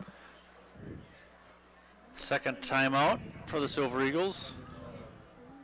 I mean, I guess, you can argue that if they don't make it, Monona Grove's got a very short field, and thus far their defense really hasn't done much in the way of stopping them, at least from running off a lot of time. But at this point in the game, how many more possessions do they get? And you need 4 scores. Sure. Monona Grove has shown the ability to eat up large chunks of time. They can ill afford to give the ball up here at the 50-yard line, but really they can ill afford to give the ball back to Monona Grove at any point of the field. Yeah, and this is their best chance. I mean, their next 4th down and 5, say, might be at their own 25-yard line, and then they're going to have to go for it. Yeah, but here they're lined up for the punt, going into the wind.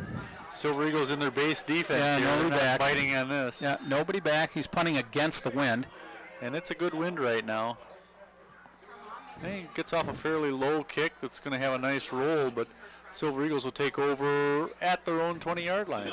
Yeah, 31-yard kick against the wind, which isn't bad considering, but I just don't know where that leaves Milton. If Monona Grove can run out the clock here in the 3rd quarter, I think Milton is cooked. Well, Milton will have the wind in the 4th quarter, but with that kind of deficit, it's going to be hard for them to make it up, wind or not. Well, they'll have the win, and they're going to have to throw. They're going to absolutely have to throw the rest of this game. Even if they got the ball back right now, they'd have to start considering throwing the ball. Well, I like our chances if they've got to throw, because they've not shown the ability to throw very well yet this season. And Monona Grove's got some great pass rushers and some darn good defensive backs that can lay back there and wait for that ball to go awry. Tyler Blang out of the shotgun. He'll take it himself. Plenty of running room over here. Cuts it back inside. One guy he had to beat, and the guy hung on to him. If you see the replay, Tyler slipped just as he was making his cut, and I think that was the end of that. He was not going to be able to slip that tackle. He gets by that guy, though, and he's got a lot of running room. Yeah, but right here as he cuts in, you can see him slip. Yep, And that you was see that just enough to slow him down. All right, instead it's just a 3-yard pickup. 2nd and 7. It's all right. Clock is still running. Yep, that's what we want. A couple of 1st downs here would be nice. Another touchdown would be even sweeter, Steve. He'll go under center now with Offerdahl behind him. Zinger in motion. Handoff is to Offerdahl. Offerdahl out to the 25. It'll bring up 3rd down. 3rd and 5. A classic Silver Eagle game where they pound the ball all night. It really is. If you think about its throwback, I mean, that's Monona Grove's football program has been built on the running game from their first year on. It's very traditional. Big offensive line, some talented running backs. Why would you not run the ball with this team? They give us to Offerdahl. It's going to get a first down. Blang. Blang pitching it to Young, and Young bobbling it. Now he's getting snowed under inside the great 10-yard loss. line. I want to see the replay, what happened there. I bid on the fake to Me too. Offerdahl. Me too. Offerdahl went right through the line. I thought, oh, great, he's got a first down. Yeah. It's a good fake. Instead, the pitch back to Young goes bad. Boy, Milton was not faked out at all, and nobody bid on the Offerdahl fake. Torrin Young brought Huge down. loss back to the 8. 16-yard loss on the play. And now we've got fourth and a whole lot of yards, 20, 21 yards. Ball at the 9, so we got a nice spot there. They maybe gave Torrin forward progress. Not sure what part he started going forward on that play. All right, Blang back to punt, standing in his own end zone. Decent snap, and they need to come after this. Yeah, they've got a returner back at the 50. Everybody else up near the Yeah, line. they need to come after They the are block. coming. And a whistle. I think that might have been a good thing that we got a whistle because, boy, they had penetration. Yeah, they did. We'll see what we get here for a call. Usually it's an offensive penalty when they. Yeah, that's not the place. That's going to back them up even further. They're going to have to put up some sort of a wall here. Milton had great penetration on that. I think that would have been a block punt. So that'll put it back just inside the 5-yard line. So Tyler Blang will back up to the back edge of the end zone.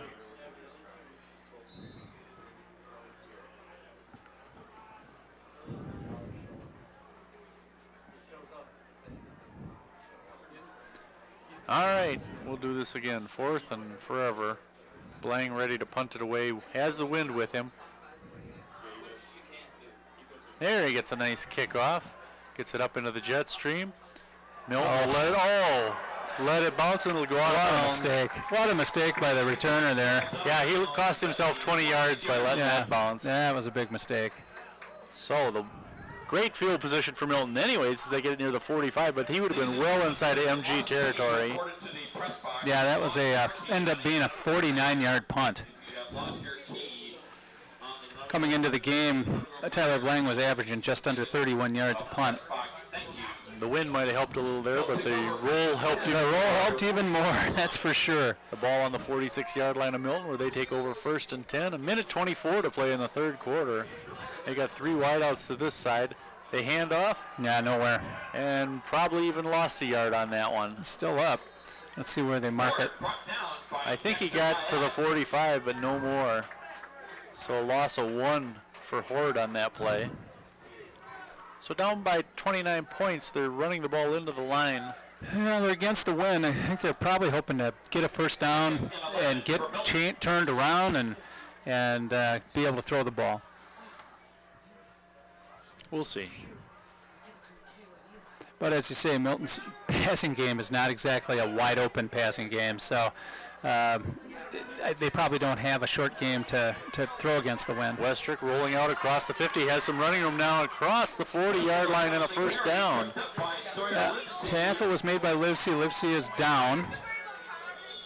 He might have had a stinger there. He's kind of bent over, maybe holding and favoring that shoulder. Let's watch the play here and see what happens. Livesey with a nice hit there. Yeah, I think he might have got a little stinger, a little knee to the head possibly. No, they're turning over. We're kind of looking at his leg. Let's see. Livesey, the best defensive back on the Silver Eagles squad. They can ill afford to lose him for the rest of the playoffs. Let's hope he's all right. 16-yard gain by Westrick, and he hit that hole pretty fast. A lot faster than we'd seen him tonight. Yeah, he's been pretty much shut out tonight. That 16-yard gain gives him 17 yards for the night. So, yeah, he's been pretty much shut down. The ball spotted at the Monona Grove 39-yard line. It'll be first and 10. There's 37 seconds left in the third quarter. Then we switch ends and Milton gets the win. Sawyer Livesey, the third leading tackler on Monona Grove, also leads the team in interceptions with 4. He had that big interception against Milton 2 weeks ago that sealed the victory. It's kind of hard to tell what happened there. I thought maybe he took like a thigh pad to the head or something like that. Maybe kind of knocked himself dizzy, but let's just see what happens here. Sitting up now. Trey Powers taking his spot in the defensive backfield. Trey with a near interception last weekend. Now Livesey's up and walking. Whatever it is, he's well enough to walk off under his own power and head on over to the bench and get examined. Yeah, he's walking stiff-legged like maybe he's got a cramp. We'll see. Now at the Monona Grove 39-yard line. All right, first down for the Redhawks at the MG 39. The clock starts probably the last play of the quarter here. Westrick calling the signals. He'll give it to Horde into the line, and Horde inside the 35-yard line. Big push by the Redhawks at the end. Yeah, we might get one more play in here. See how quickly they get up to the line. The ball spotted at the 35-yard line. It'll be 2nd and 6. The tackle again for the Silver Eagles brings up 2nd and 5. So when we switch ends, the Redhawks will have nice field position. They're going to let time expire here. They'll have the ball just inside the 35-yard line of Monona Grove and have the wind at their backs for the last 12 minutes of this game, but they trail it 35-6.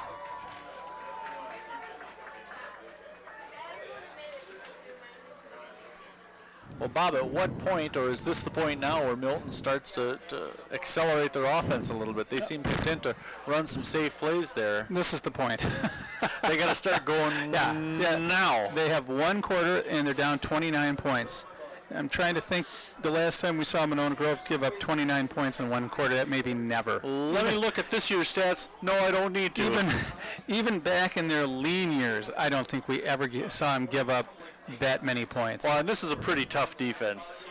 These kids are more apt to give up or get a turnover than an interception or than a touchdown. 2 fumble recoveries already tonight. If Westrick starts throwing the ball, it would not surprise me at all to see somebody pick one off, even with Livesey on the sidelines. Yeah, the Monona Grove defense they're just solid at every position. They really know their roles. They know their assignments. They're not big guys, but they're very fast. All right, here goes Westrick, 2nd and 6. The handoff into the line again. This is Horde.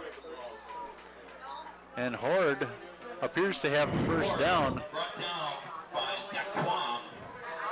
The ball to the 33-yard line. Well, it's a first down, and they're moving the ball toward the goal line, but not fast enough. Yeah, they got to do it faster. But I guess you got to get the first one before you can get the next 3. Well, that's true. So now they get 1st and 10. The handoff. Couldn't tell who that was. No. If it was Snell or Horde. You see he gets up Horde again. And he got a couple yards on that play, but not much. Quam with the tackle, the ball at the 26-yard line. 2nd and 8 for the Redhawks. And the clock keeps moving. Yeah, we're just over 11 minutes to play here. Redhawks really taking their time, it seems. Now Westrick ready to throw. Going deep. Martini is right there. And Martini bats it away. He slipped just as he made his turn. I think if he could have kept his feet, he would have picked that ball off, and that would have been the end of this Milton drive. I think you're right. The ball thrown a little too far inside for the wide receiver. That'll bring up 3rd and 8 for the Redhawks. Watch Martini reach out and knock that one hard away. to tell what happened there, but Hey, I like the result. Yep. We'll take that. 3rd and long, and this will be 4-down territory for Milton. I would assume all of their series will be I now. was going to say, at this point, they can't afford to punt anymore. Livesey still on the sidelines, Bob. I don't see him out there. Another running play for the Redhawks, and they're going to be short of the first down. Westrick brought down. Let them keep running. Westrick on the run now. Sawyer Livesey comes back into the game, and Trey Powers will head to the sidelines. 4th and a couple for the Redhawks. At the 20-yard line. The ball at the 21-yard line of Monona Grove. Nope, Monona just has to stop them twice. What's 4th down? Oh, once. Better yet. Even better. The handoff to Snell into the line. I think he got Good it. push. I think Yeah. he does have it. Yep. I Down think close he's to got the it. 15-yard line. Yep. That's a 5-yard gain on 4th and 3. First down for Milton to the 15 of Monona Grove. So Milton, a nice Ground game, nice looking drive here. This is a nice drive, Bob, but they're down by 29. They're not moving the ball fast enough. The play calling is rather interesting. Now we got a Silver Eagle coming off. Decora coming off. Holding his nose. Yeah, if you got poked in the, smacked in the nose. Bopped in the beezer. Yeah, if you got blood coming one way or the other on uniform, that sort of thing, you got to get out and get it covered. Hopefully that's against Milton. And the call is, yeah, that's a Illegal false start. procedure, 5 yards against the Red Hawks. Yeah, Milton, remember they had a drive going in the first half that got set back by a holding penalty and they weren't able to overcome it. Ended up having to punt the ball away. First and 15. First and 15 for the Red Hawks from the Monona Grove 20. 10 minutes to play in this game. Silver Eagles looking to advance to the second round of the Division III playoffs. Westrick wanting to run. Yeah, straight up keeper there, quarterback boot. Westrick on the carry, brought down by Lipsy. Gained almost 10 yards on the play. Bring up second and about 5 from the 10-yard line, 11-yard line. Yeah, that was just a straight up quarterback keeper on that. No fakes, no nothing. Got the ball and just took off for the right side. Second and 5. Let's see if Monona can stop these guys. Right now, Call Milton it. kind of pushing them around on the line of scrimmage. Call it second and 6 from the 11-yard line. Westrick, who's running back Snell, who gets just inside the 10. Couldn't quite tell. I think that tackle was made by Derek Zenger, Tackle for Monona Grove. number 25. Third and short. 3rd and 3 for the Red Hawks now. The ball at the 9-yard line, just inside the 10. And the clock continuing to run for Monona Grove. The handoff again, and No, he's hit nothing. immediately. They saw something there. Pressed up early. They saw something. I saw the Jackson Riley. I think the safety's coming up. So they obviously saw something in the offense there that tipped them as to what was coming. 2-yard gain on the play makes 4th and 1 at the 7-yard line. Now, Milton moving the ball on this drive, but taking an awful lot of time to do it.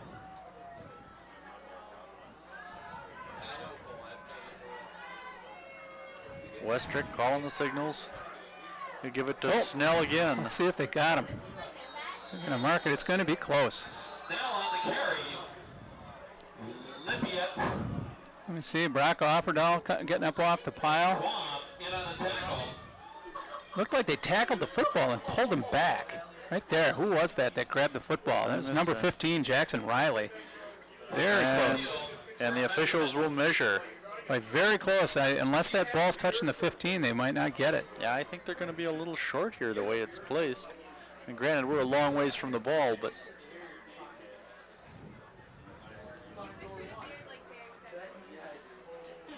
Let's see what happens here.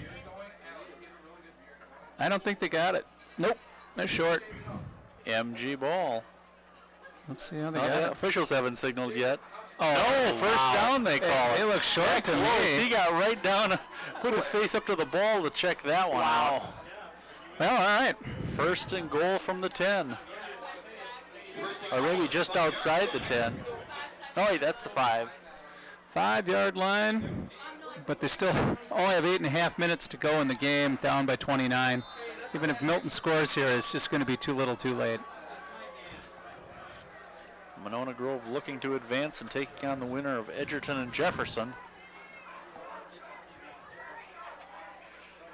Fun to play somebody we haven't seen this Yeah, year. either team should be a pretty good test for Monona. Both teams score a fair number of points, especially Edgerton. A run into the line. I think this was Snell. No, Horde they call. Down short of the goal line. See what kind of a spot we get here. He's going to be. Standing about the 1, it looks like. Yeah. Yep. Let's call it the 1-yard line, 4-yard pickup. So with 8 minutes left, second and goal for the Red Hawks. Second and goal from the 1-yard line.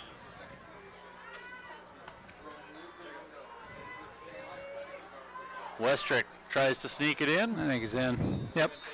and Westrick in from 1 yard out. For Milton on the Well, you're not going to get your running clock tonight, Bob, No, not tonight, but we're going to get a win regardless. and that's the important thing.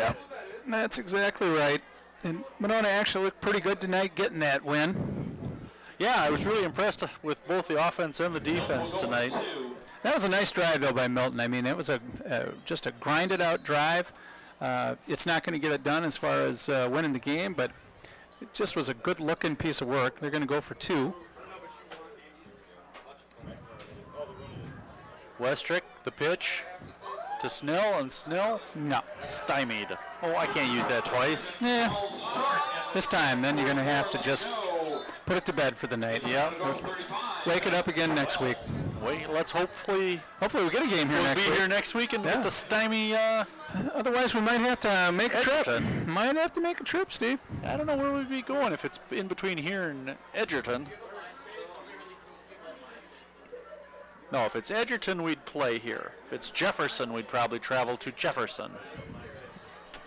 Well, I like Edgerton's chances based on what they did to Jefferson earlier this year. They smoked them pretty good. Edgerton finished undefeated. Only good enough for the 4th seed.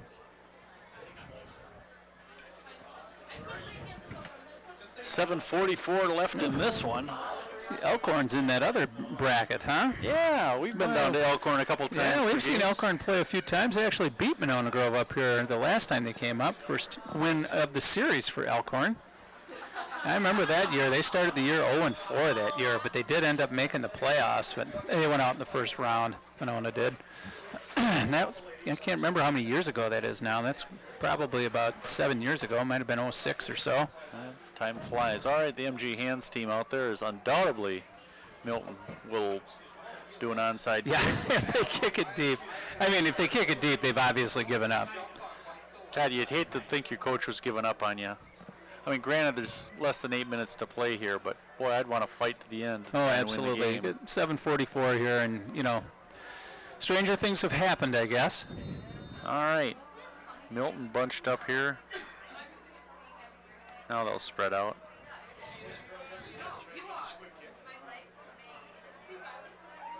Oh, Tommy Brown with the Tommy recovery. Brown with the recovery. Got up in front of the 50-yard line, made the play, got smacked pretty good, too, as he brought the ball in, but that's why he's on the hands team. Tommy not a lot of plays, but made a nice catch there. Oh, they're going to spot it at the 49 of Monona Grove. Not sure how they managed to do that, as Tommy Brown actually caught the ball at about the 47-yard line. I was going to say 47, of 48. Milton. Yeah. Not sure how they spot it there. at the 50-yard line. Ah, now he's been overruled. There we go. This is a more appropriate spot, the 49 of Milton. Oh, where? where are Okay, they? all right, There we all go, right, the good. 49 of Yeah, Milton. all right, we'll let him First and 10 for the use Silver 49, Eagles. but All right, Monona Grove having to eat up 7:34 here and put this one away, leading at 35-12.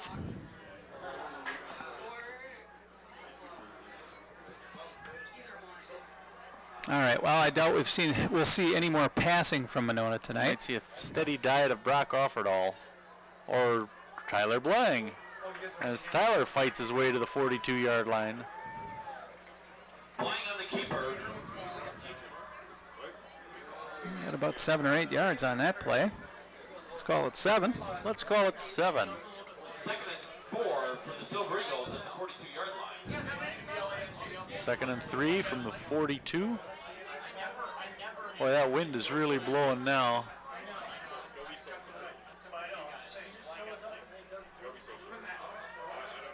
Silver Eagles will undoubtedly play this safe for as long as they can here. Young in motion. Blang on the keeper again, cuts it back inside and falls down to the 40-yard line. I don't know if he was trying to give the ball to Young that time or not, or if that was a design keep. I don't know. Hard saying. Well, he got us close to a first down here, 3rd and 1. A yard. Well, you just give the ball to Offerdahl here, get your first down, and start over again. I would agree. Heck, the way Brock is going, he might break one. Brock Offerdahl with a 2-touchdown night again tonight. He had 2 last week in the season finale against Mount Horeb Barneveld. Gets the handoff here. plows ahead, should have the first down. Offerdahl up the middle. Let's see where they mark it. It's going to be close. So what number did you wear when you played, Bob? I'm sorry? What number did you wear when you played? 63. We don't have a 63 on this roster. Nobody for you to root for. Oh, they did not make the first down there, Steve. Really? No gain on the play by Offerdahl. Boy, he's short. They're going to measure, though. I think it's going to be short with this spot. I thought he had enough push to get there, but I did, too.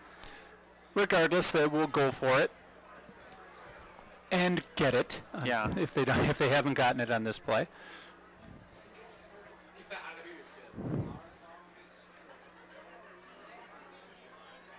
All right, the chains are down. They're stretching. First down. Yep. Yes. Brock Offerdahl credited with a 1-yard run. That's better. First and 10 for the Silver Eagles, and more importantly, only 5:49 left in the game. Well, that 81-yard touchdown run kind of changed the complexion of this half. We weren't able to see the second teamers get out on the field like we thought we would be able to. Monona's had to keep their starters in. Silver Eagles will huddle up here. Yep, might as well huddle up and use as much clock as you can.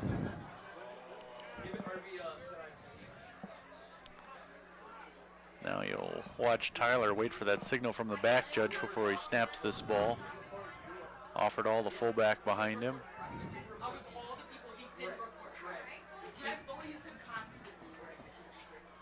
Brady in motion, the handoff to Brock. Offerdahl up the middle and close to the 35-yard line. They could call that over and over for the rest of the game. I suspect we'll see it more than that time. It's not the last time we'll see it. To the 36, 2nd and 7. And that opens up that keeper play as well for Blang. Yeah, and that's a nice safe play. There's no transfer ball.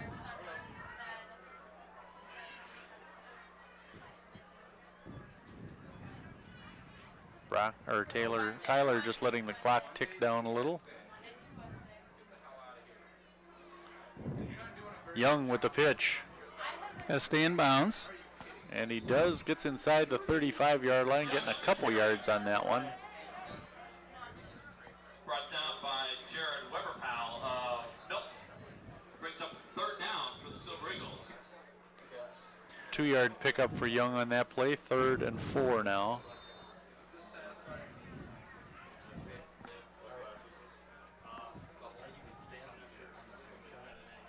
Now's the time for that Tyler Blang keeper. I suspect you might see it. 4 minutes to play in the game.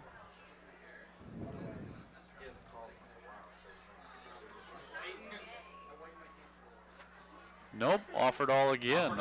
Close to the 30. He should be just short of the first down. Yeah, it might even be 2 yards short depending on where they mark this. You're right. The ball out to the 31.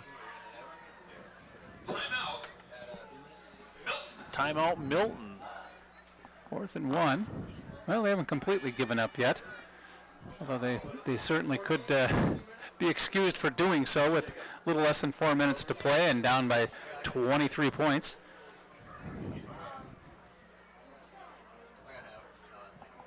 Ball at the 31-yard line. 3:46 to play. The Silver Eagles going to wrap this one up and look to advance to the second round of the playoffs.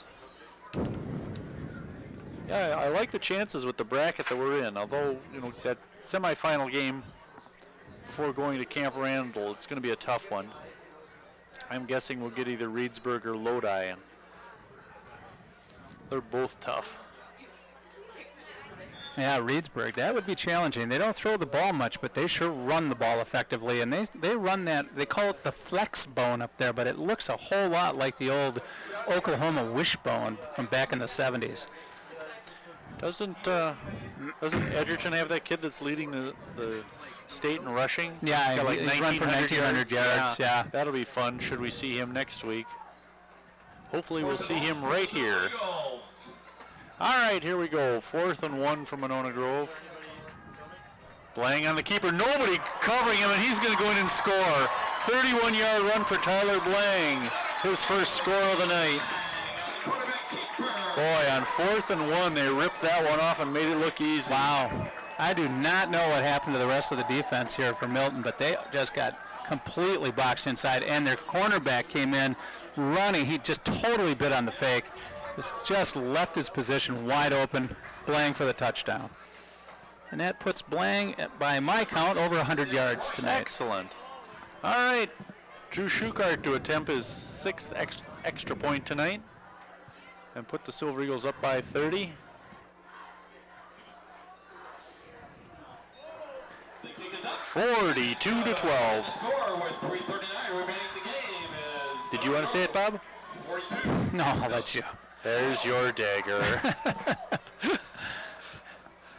He reluctantly puts the dagger in place. All right, 3:39 to play. Tyler Blang with the 31-yard touchdown run on 4th and 1. All right, and that should give Monona Grove a chance to get some of the second-team guys in. I think we're seeing some pretty clean white jerseys on the kickoff team here. I would hope so. Well, hopefully that line coach scouting from Arkansas saw what he needed to see. Hopefully he wasn't impressed, and they want to leave Jaden Galt playing for the Badgers next year. Yeah, Galt hasn't signed a letter of intent, but boy, if he all of a sudden changes his mind, it's the newspapers are going to have something to say, because every time they mention him, they talk about, University of Wisconsin recruit Jaden Galt. Yeah. I don't think he'd be a popular kid for his last half a year of high school. I don't think he's going anywhere. He's going to go to Wisconsin. Well, he had been talking about enrolling early. Yeah, Wisconsin's well known for turning out offensive linemen to the NFL, and why would a guy, Jaden Galt's size, with his potential, why would he bother going to play for Brett Bulimia down in Arkansas? Karma? Yeah. All right, the high kick pulled in just inside the 20. Little running room as the runner gets across the 30-yard line and brought down. I don't know if they ran the clock on that one at all. Wasn't sure who made the tackle down there. Maybe Nick Tunn, who's our special teams guy, of course, and I also saw Max Etheridge down there too.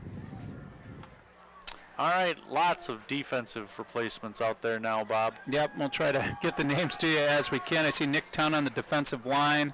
I think Sean McCoskey's still out there. Steve Martini's still out here. Number Easton 43. Gaber out there, number 13. Andre Naherniak is out there at linebacker. Number 43. Comes Etheridge, number 24. 5'11" senior. David 42, Manns. Eric Stadmuller. David Manns, number 22, the sophomore, coming in, taking Sean McCoskey's place. Just about 3 minutes left in the game.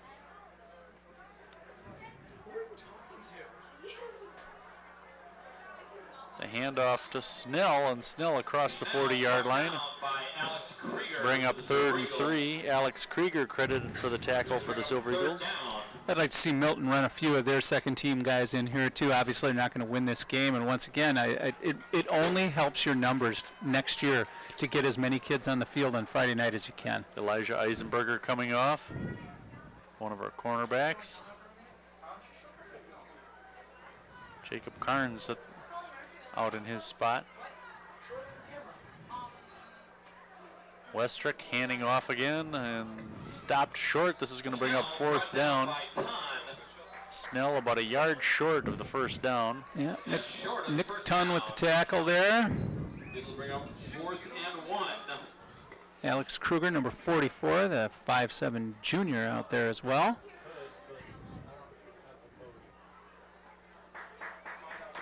Fourth and 1.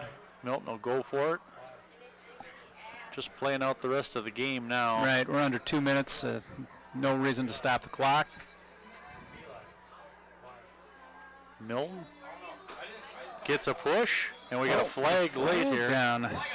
Might get a hold back here on Milton. That was number 42. They had enough of a push to get the first down. Eric Stadmuller, it looked like he might have gotten thrown to the ground in the backfield. No, but they're going to call a false start on Milton. Start. So instead of 4th and 1, it'll be 4th and 6. Minute 43 to play here.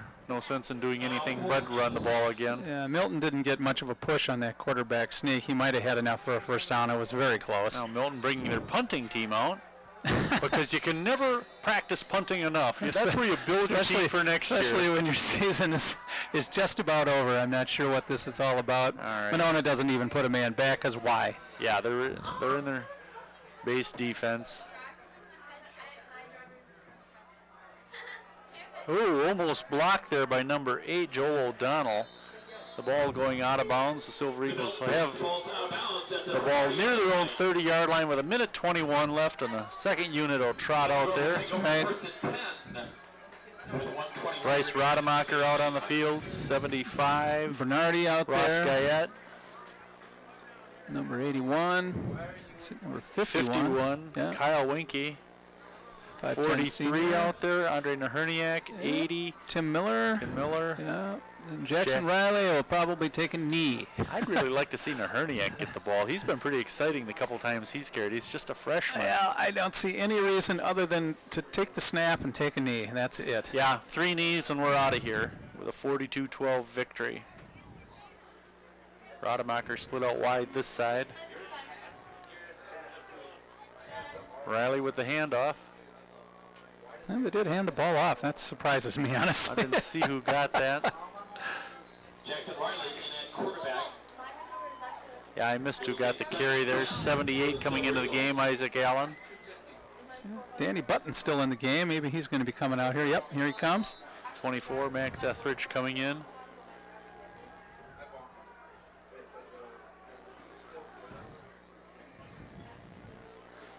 .50 seconds to play here.